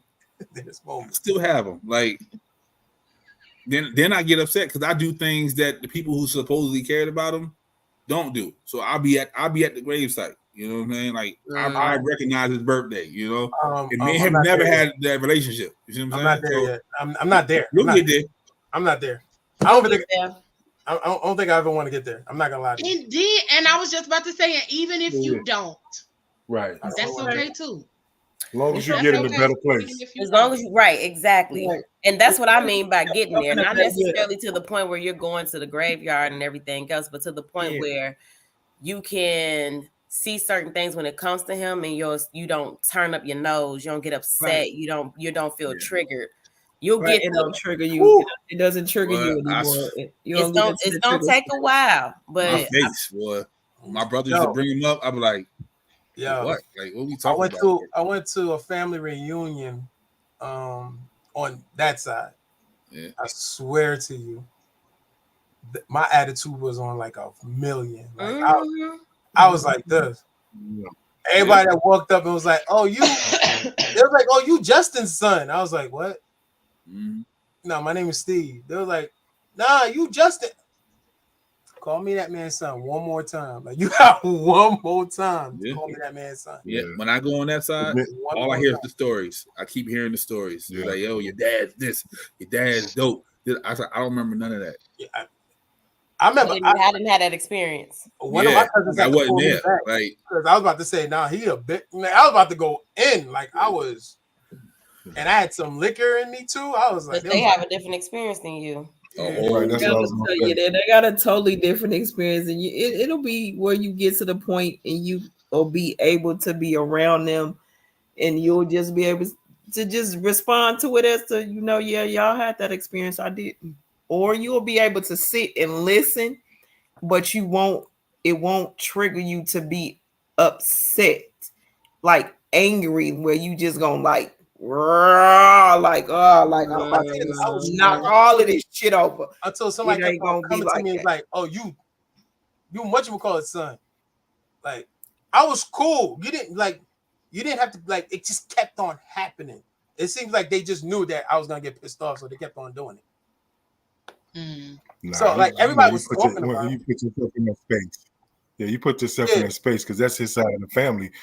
Yeah. So these people had different experiences. Like you said, you got all the older people that grew up with them, that had a different experience with them. So they gonna, that's what they see. You know what I'm saying? They don't, and they probably don't even know that he didn't see you but 3 times. You know what I'm saying? Yeah.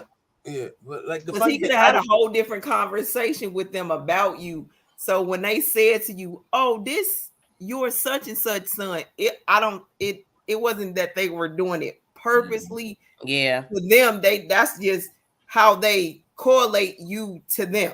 Yeah. So you aunt son, you know what I mean? Cousin Pete. Cousin Pete. When you go to the hey, cousin Pete. Yeah. So when you went to the barbecue, so that's how they correlated you to being connected to them. So it wasn't like they were doing it on purpose, just to. But like I said, this was all before. This was all before. Right, you look just like. I didn't know no better. That's when you get the old auntie that you look just like your daddy. That's a shame. I swear to God, you look like that. I swear to God, you look. Come here, bitch. I didn't want to go. That's when you want to be like, did you like the potato salad, lady? Go sit down. It was a free ticket to Atlanta. Why not? I was like, I'm cool. And then I got there and I hated it. Gina said, as long as your mental state regarding this situation improves is all that matters. No need to go to the cemetery and make visits or posts, as long as you have a sense of peace and calm about it. Yeah. And I totally agree. You don't have to be extra. You don't have to be extra. Just know that as you are transitioning and healing and going through that you got people that love you, that's here to listen to you and rock with you through it all. Ramita said, we got you. Ramita said, I'm on the other end of this dad spectrum. I loved my daddy. My grief question is, what is a daddy's girl supposed to do without her daddy? Girl, let me tell you something. Woo, child. If I could add, woo, child, babe. It's really not a lot. I ain't gonna hold you. Lot? It's not a lot because one of the hardest things for me, like I said, my dad passed 3 years yesterday. So, and he's not my biological father. This is the man that I grew up in the house with. This is the man that taught me how to ride a bike, taught me how to drive, took me to prom. Like, this is who this man was to me. Him and my mama broke up and I lived with him.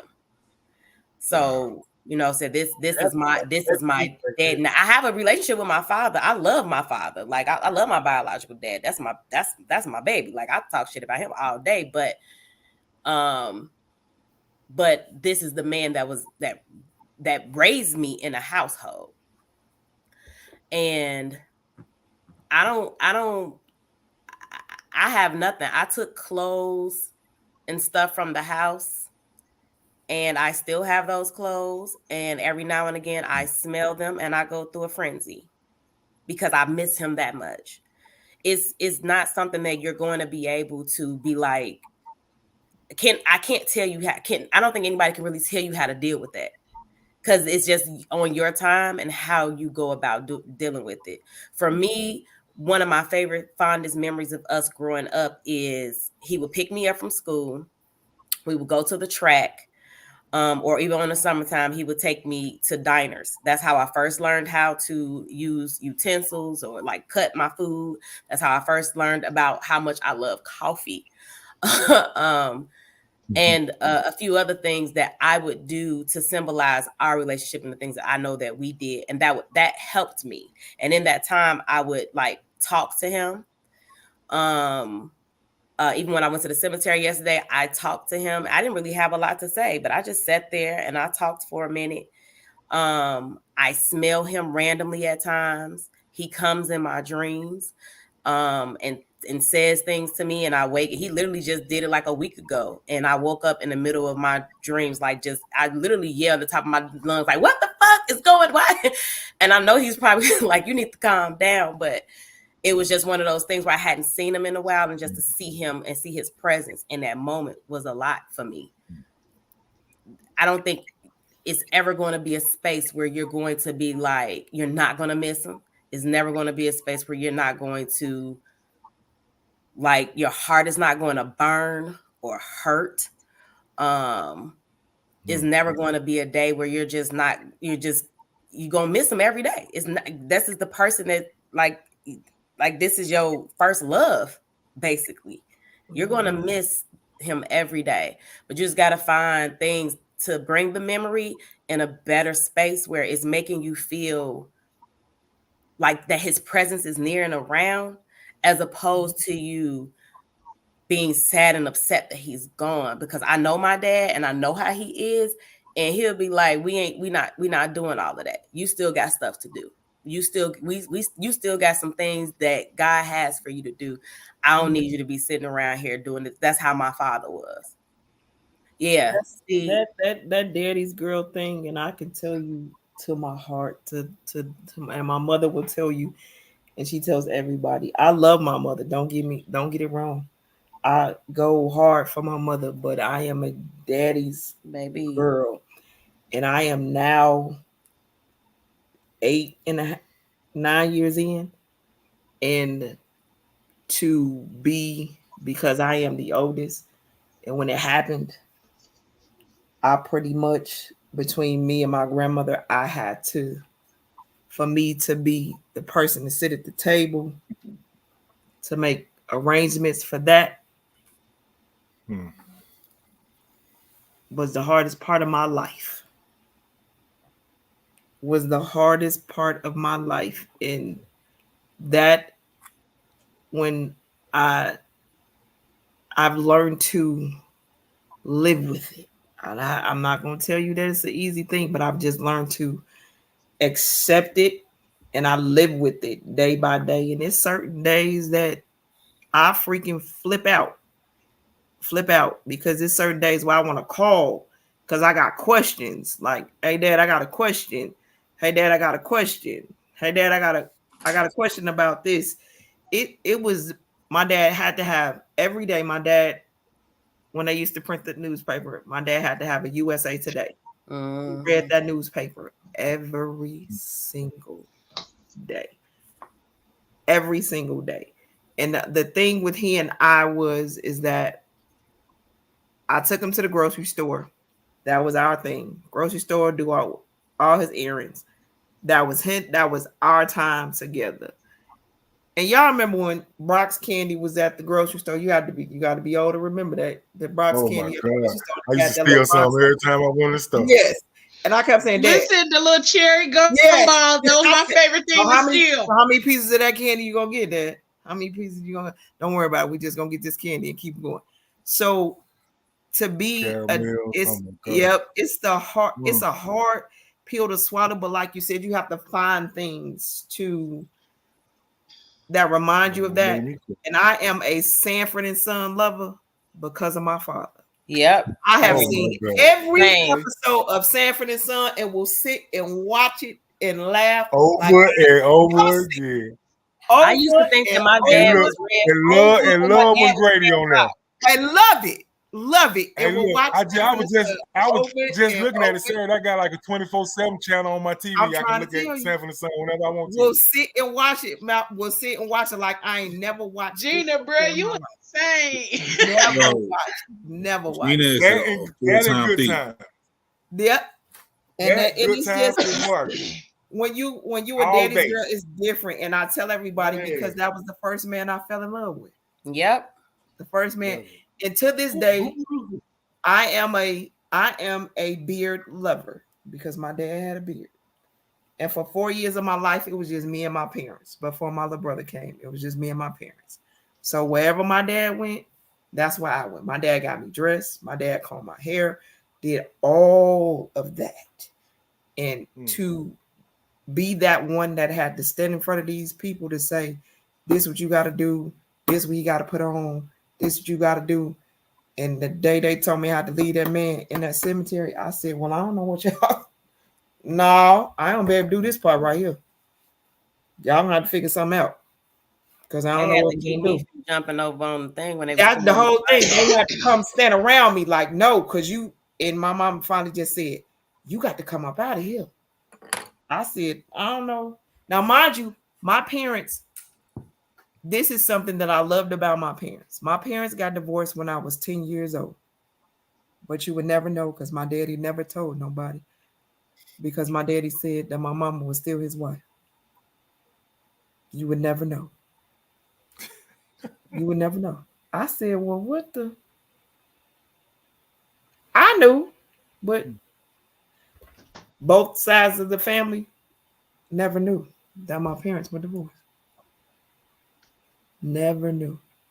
Never knew. So living without your father, it's a hard pill to swallow, but you just got to find a way to navigate yourself through it and bring yourself to just saying, I know you're not here. I'm like you.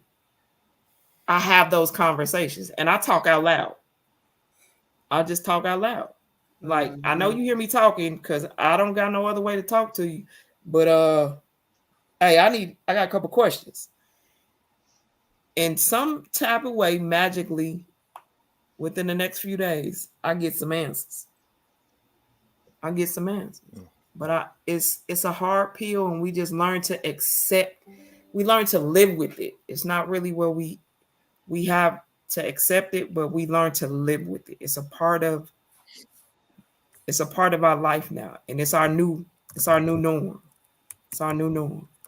But we find things to just keep living with it. Keep going. Well, I can say I don't have a lot that I could add to that conversation. It's simply because I lost my dad when I was young. I was 13. So the things that I do remember is when all of the stuff when I was very young, when my daddy used to comb my hair, and I had a lot of hair. If y'all ever seen my pictures when I was young, I had a whole lot of hair. My dad, he never combed my hair, but he definitely put that roller in my bangs to make sure my bangs was curled for kindergarten and stuff like that. But I can honestly say that the older I've gotten, I can't remember a whole lot of additional things. So for those that have had or have been able to have their fathers for a long period of time, like, I'm jealous because I didn't get to have my dad for a long period of time. When I finally did start growing up and recognizing like the importance of a father, I didn't have those spaces and I didn't have that opportunity. The one thing that I do remember is that like my dad was sick, and so he was in a hospital, and the one thing we had a conversation about is me getting my woman time. And I was like, I looked at my mama like, why would you even tell him that? Like, that is my daddy. That is my daddy. He do not need to know nothing about nothing. And so, like, that was one of the things that I do remember. Like, I was embarrassed because my daddy knew I had my woman situation going on. And I was like, that's a man. I'm a girl.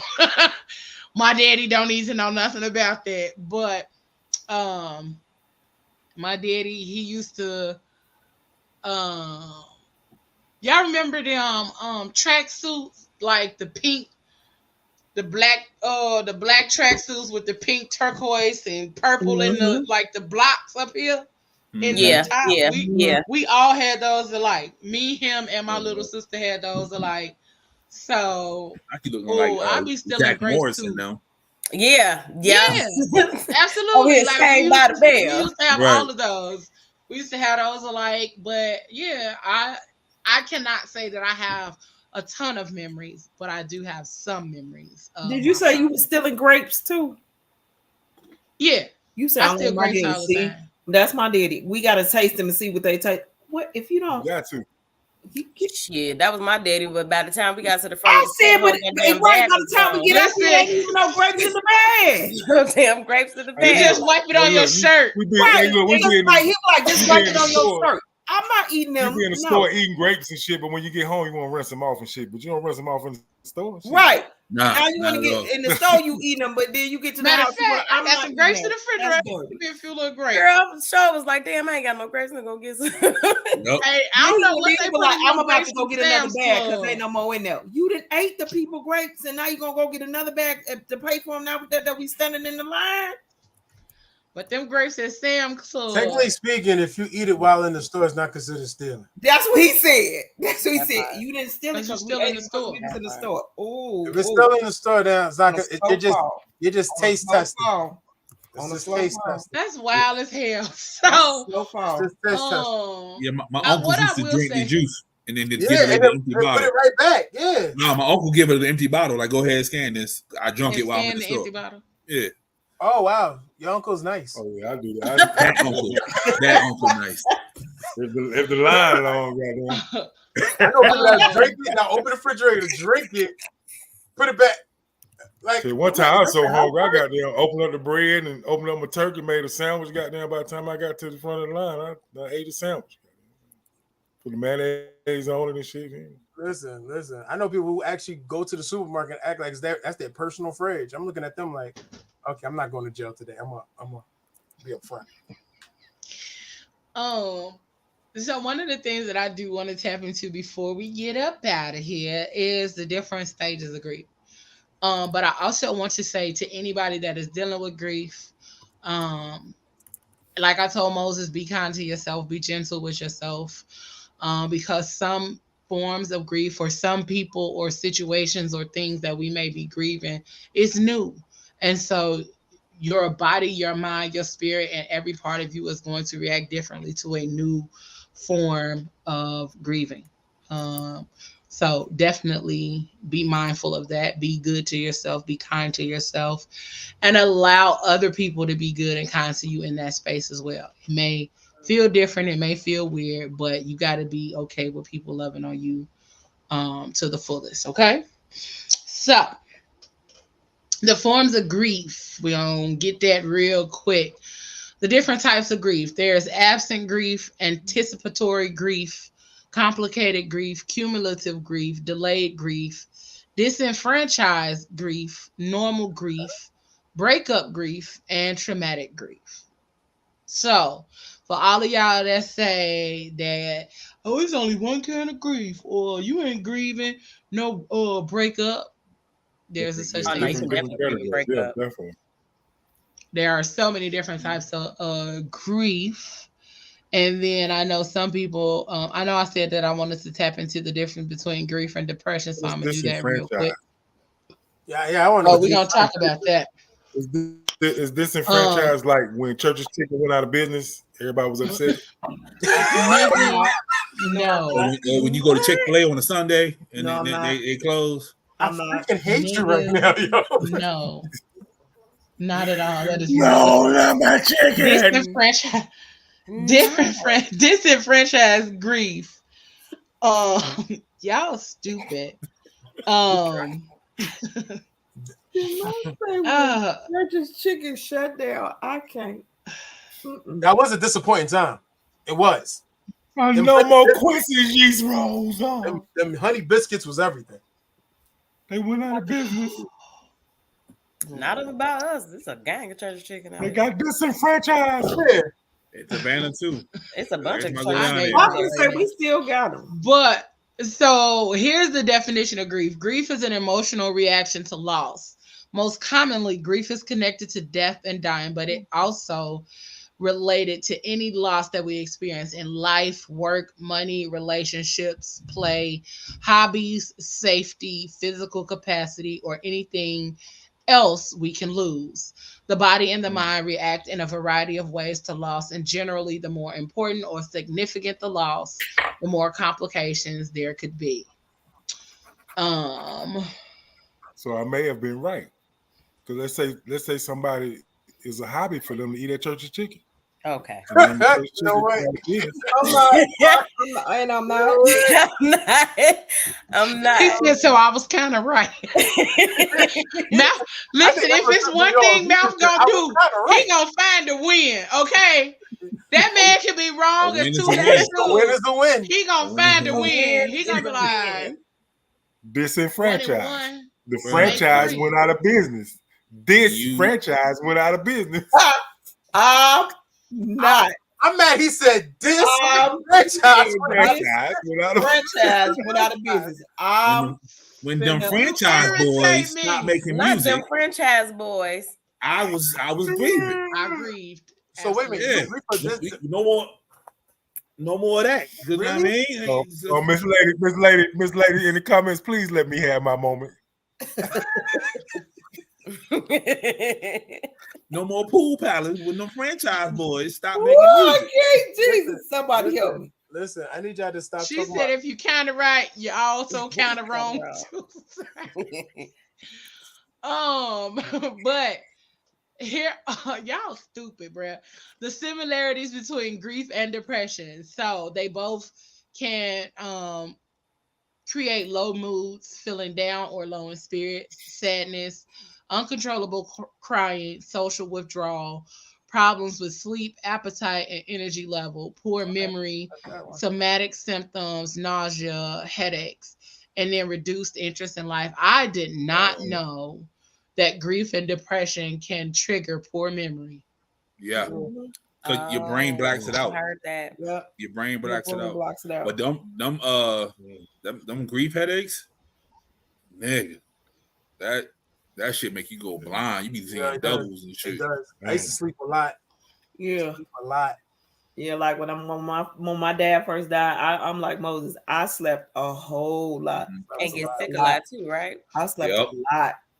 Yeah, my stomach was hurting. A lot. And kept the headache, and I don't never have headaches. I kept the headache and stayed asleep.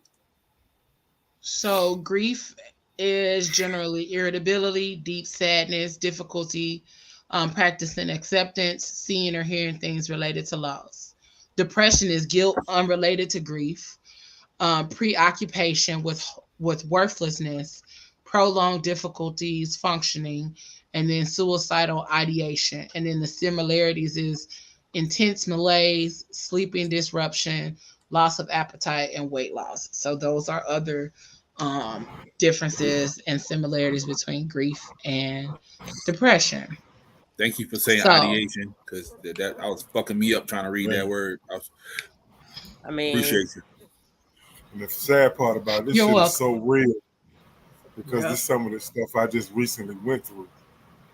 And just seeing these words on paper make you flash back a little bit at some of the things that you go through. Like, Yeah. it's great. And it makes you feel less insane. It makes you feel less crazy sometimes when you actually see Yeah. that it is You're a like real connecting the thing. dots. Right? You literally connecting the dots of why I was there, what's Yeah. going on. Yeah. Sadness, the separation, the forgetfulness, Yeah. the don't want to do nothing. Yeah, I ain't talked for like 2 years after a breakup. I didn't utter a word out my mouth. Like I didn't talk for so long. My throat muscles did not work. Pause. And when I spoke, it was very soft. No Because deal. I didn't use them. you had to put something like a specter in there and open it up. What's happening? Mm-hmm. Yep, I had to go to the doctor. Oh, you have to use one of them things that they do when they give us a pap smear. Oh my God! Now Coochie opener. Oh my God! Click it. And then they put the little Was it thing down there. Was and it then a they female swab your throat. doctor? It had a little twang to it. Was it a female doctor? Twang to it. Yeah, it was. You didn't go to the doctor that did it, did you? If you go to the doctor that did it. Right now. They opened up your mouth and then tickled your tonsils with the thing. Like, Does your doctor say open your mouth throat or open your like throat? this when they twisted the thing and it opened like this. Mm-hmm. oh my They god! did like this. Don't listen to them, dog. I'm trying to figure out why didn't you talk? Like what? Yeah. Ladies and gentlemen, we talking about grieving. We're not talking about coochies right now. We're definitely not. We wasn't talking about. We're talking about why his throat We are muscles talking about grieving. wasn't working. I just stopped We're talking. not talking about coochie pliers. We're not talking about coochie pliers. He had to open his mouth because they had to get in his throat with it. That's what we talking about. So Yeah, I just want to know, like, we ain't even on that. what made you not talk for 2 years? I just stopped talking. Like I was in that much of a mode that I didn't want to talk to nobody. I went to work and I just nodded my head. Like, that could have been an after school. Yeah, that was movie. a complete shutdown. Yeah, Yeah. that was a shutdown. Like, That was a complete all shutdown. right, so did y'all did she how y'all broke up? Like, did she do something devastating? Like, what? It was a fight. She put hands on me and everything. Well, it was from a Where breakup. was she at? She is married. Oh, this was a breakup with a girl. Yeah. What the? Yeah, Oh shit. She is married now. She is happy. He was in Shut up. love. Damn. Oh, okay. Yeah. Oh, So- okay. What's Well, her I got nothing to name? do with that. Alone. What's her name? Grandma bitch is good pussy. Look, mouth play. Look. What then it is about coochie. Now we back at the coochie part. Right now, look, Man, listen. All right, come on. Some fire coochie boy. I got make you not talk Gina, hold up. Grief. See, Gina said the same. Gina know what I'm talking about. He was grieving that coochie. Hey, yeah. God damn. Gina stopped talking. I don't believe Yeah, that. she had that Okay, thunderbolt Patterson coochie. So, She did. She stopped. so She stopped Yeah. talking. See? Her, What are her ways- granny and her cousins. It was back to back. yeah, that's what she said. Stop talking. Common emotional symptoms of grief: sadness brought on by the realization of the magnitude of the loss, depression symptoms, Jesus. shock, denial, or disbelief, anhedonia, What's that? increased. What the hell is that? I'm gonna tell y'all. Give me a second. Okay. Okay. Increased anxiety symptoms, hopelessness, helplessness, anger, survivor's guilt, and low self-esteem. And some people do not know that survivor's guilt is a real thing. It is. I had somebody to ask me because I talked about this on my Facebook page, and somebody messaged me and was like, "Can we also talk about the fact that you wish you were the one that died? Mm-hmm. Mm-hmm. That you feel guilty for surviving when this person passed away and things like that." Anhedonia, excuse me, is the lack of pleasure. Hmm. It is the inability to feel pleasure, Oh, Okay, I was okay. good. which is I- also I'll which check is one out. also a That's part why Pablo of, stopped talking. which is also a part of clinical depression. I've been there. God damn Yep. it. Yep, I checked that So- box off. Yep, I was there.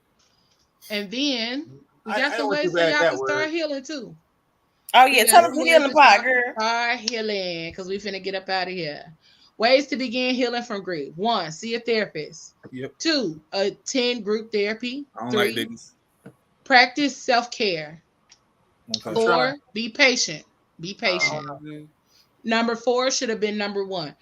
Number 5, journaling. Number 6, practice a hobby. Number 7, visit with the deceased. I'm not doing that. Number 8, be kind to yourself. That's the one. That's another one. Number 9, get fresh air daily. I Now, go a lot to of work. people might be like, I ain't going outside, but you outside. You going to work, you got to go outside. So that I go to work. helps. Yes, you Being work in from the home. sun, That's that's good, important. but you also getting that fresh air is important. Yeah. Going outside is important. All of those things, because a lot of us get trapped in the space of that cycle of not talking to people, not going nowhere, not doing nothing. and that's how depression actually sets in further. So make sure y'all talking to people. I always tell my shout out people. to Mama Dora. Shout out to who? Cry. Mama Dora. Cry, Mama Doors. Make sure y'all cry. Yeah. Mm-hmm. It's okay to cry. That was my Get struggle. that pain out. That was mine too. Don't worry about it. Yo, real talk. I started crying. Like I don't know how these people say they can't cry. Because sometimes that thing just comes out of you. Some people can't. I think what it means Some by people- can't, because it's a struggle for me. I have mastered suppressing the cry. I couldn't. There was like, it was a point like I was sitting in a car and I would fall. I cry all the time. I ball. I got to the point. I don't give people the benefit of the doubt. I don't know. Y'all ain't getting none of that. I ain't crying in front of people though, but I would like. No, I ain't crying, and I'm getting better. Yeah, you cry in front of people. Damn, I'm a cry in front of people. Yeah, we know. We know. I don't give a damn. I'm gonna cry. But the one thing I can say is a lot of times that when I do cry on here, it is unwarranted. Most of the time, it'd be like, God damn it. And then the tears just kind of flow like you did last week when Mouth came back, all that kind of stuff. A lot of times it just happens on the show. But like when I'm like by myself a lot, I do keep myself from crying. Because I feel like I've had to be strong for so long that I don't cry. And That's then that good old behind whooping cry right there. And then a lot of times I cry in the shower. That's usually my place where I go cry, and I let out my big cries is in the shower sometimes. When I went to the gym, I used to cry. So because I used to sweat so much, I'll just cry while I'm sweating. Okay, now we peeing in the All right, we gotta go. Devin said, I'm glad I tuned in because I kept saying I'm not depressed, but emotional grief basically describes what I was going through at the time. Thank y'all because I couldn't really explain it. You're absolutely welcome, sweetie. So make sure you join us the rest of the month of May. You're welcome, girl. Yeah, thank you for tuning in. And make sure you join us the rest of the month of May. We will continue to tap into different forms of grief and different ways to heal from grief. So that's what we're tapping into this month. It's going to be a great conversation, especially if you enjoyed this one on today. I want to thank everybody on the panel, all of the co-hosts, for being very vulnerable and opening up. Again, listen, I love Mental Health Awareness Month because that's when we start learning more stuff about each other. That's when everybody opens up. That's when everybody kind of takes their guard down just a little bit to let the world know that they are just as human as everybody else. All right. We love y'all. We thank y'all for tuning in. You absolutely do. You learn all kind of things. Along with disenfranchised. And we learned that when you hit a button on a percolator, it makes noise. Wow. It do. It goes. Everybody in the comments, please join us, man. Y'all join us and share your stories. This Friday on PGC After Dark, we are talking grief, but we are intertwining the journeys. We're talking grief, sexuality, and mental resilience. So just like grief affects your day-to-day life, grief also affects your sex life. It also affects how you feel about yourself sexually and in a lot of different ways. So we tapping in with that. Also through the month of May, we will have some really dope mental health counselors, and we will also have some dope guests on the show to talk about their stories as well. So it's going to be an amazing month with great information, a lot of vulnerability. So make sure you like, share, follow, and subscribe to the YouTube channel. Go on over to leorochelle.com. Make sure you join the mailing list so that as shows get ready to come out, we will have our mailing list up and newsletters going out starting in the month of July. And yeah, y'all can be prepared for that. But also follow, like, share, like I said, subscribe to all of the things PGC, PGC Media, and PGC After Dark, because that's where you can find any and everything about us, or check the website, leorochelle.com. Yeah, so this is going to be a great month of great conversations. Make sure you join us. I think that's it. That's all. Thank y'all for tuning in. Again, I'm your host, Leo Rochelle. We got none other. Nope, the email. Yo, I was finna leave without something. I was about to leave without something. Let them know. Sure was. Leave without something. Hold on. Wait. Let's go. I'm appalled. You ain't Paul, you a nigga who still. Wait. I got something for y'all. Hold on, don't go nowhere. I promise. Hold on, don't go nowhere. Yo, what's up? It's your man, The Mouth, and it's time for your new music moments right here on the Phat Girl Chronicles podcast. That's right, I'm back, baby. And I'm getting started off with a hot new artist by the name of Papa J. And the song is called Hard to Find. Oh, you look good. Girl, who made you? Glad that I found my way to you. Let's take a walk. Show you what you want. I don't want the gram, put your number in my phone.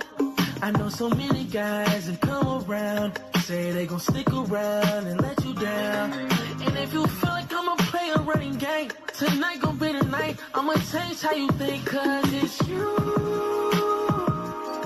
You say a good man is hard to find, that's not true. Cause there's a good one standing right in front of you.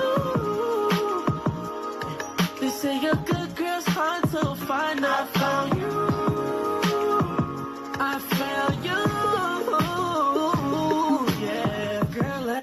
Yes, indeed. That was Papa J, and the song is called Hard to Find. Now I'm keeping it moving with Raspy Soul, a brand new artist. And the song is called Easy from the brand new album Constructed. Right here. You heard it first with the Man in Mouth. New music moments. Just like breathing, I don't have to think about how to love you, baby. Like all 4 seasons, it's come to me so naturally. The pain in your eyes I saw when we met, I no longer see. I'm not just loving you, I'm loving you the way you wanna be. I'll be on your day and night, beautiful, beyond comparison, always on my mind. There ain't nothing like you, cause you make it easy. You make it one-on-one and don't compare to you. Yes, indeed. The song is called Easy from the album Constructed, and the artist is called Raspy Soul. Now I'm getting to my single of the week from somebody we all know and love right here on the show, Mr. Kenyon Dixon. He got one for the summer for you, and he simply calls it Still. Right here, your new music moments. I just end up confused. I love the rhythm we had, but it ain't the blues. Don't tell me it would get better. Keep a few shorties around and they'll disappear. But this relationship's momentum. Been searching and finally found it. I need you here. You stay on my mind, my girl. You stay on my mind. Even after all this time, girl. You stay on my mind. What is this true love? Yes, indeed. Brand new from Mr. Kenyon Dixon. The song is called Still. Don't forget to pick up Mr. Raspy Soul and his album called Constructed with the song Easy on it. And don't forget Mr. Papa J with his brand new single, Hard to Find. Yo, it's been your new music moment with the Man in Mouth.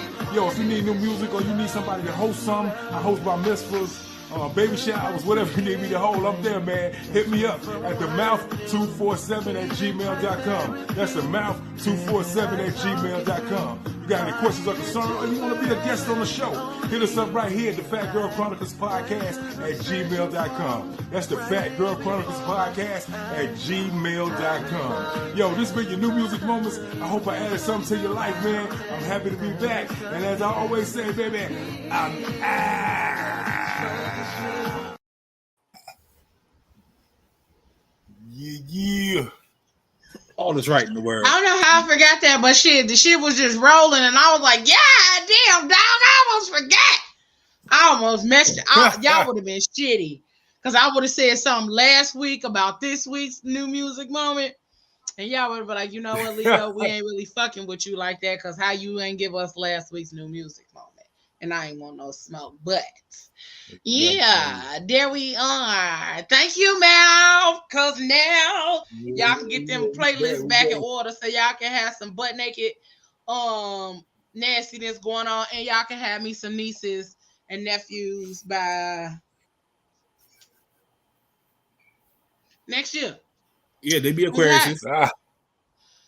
Oh Lord, no. Let's not. Matter of fact, just wait. I might pop in on y'all Friday. I might pop in. Amen. What aunties doing? Hey. Pisces, do your life right.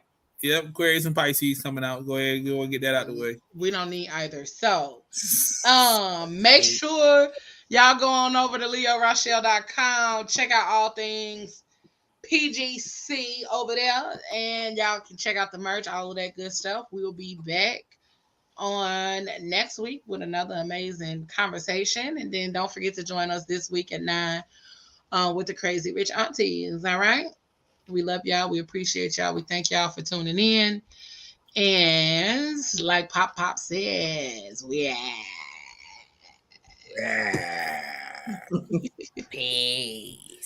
Peace. Gucci pliers. You gotta do it with your whole ass.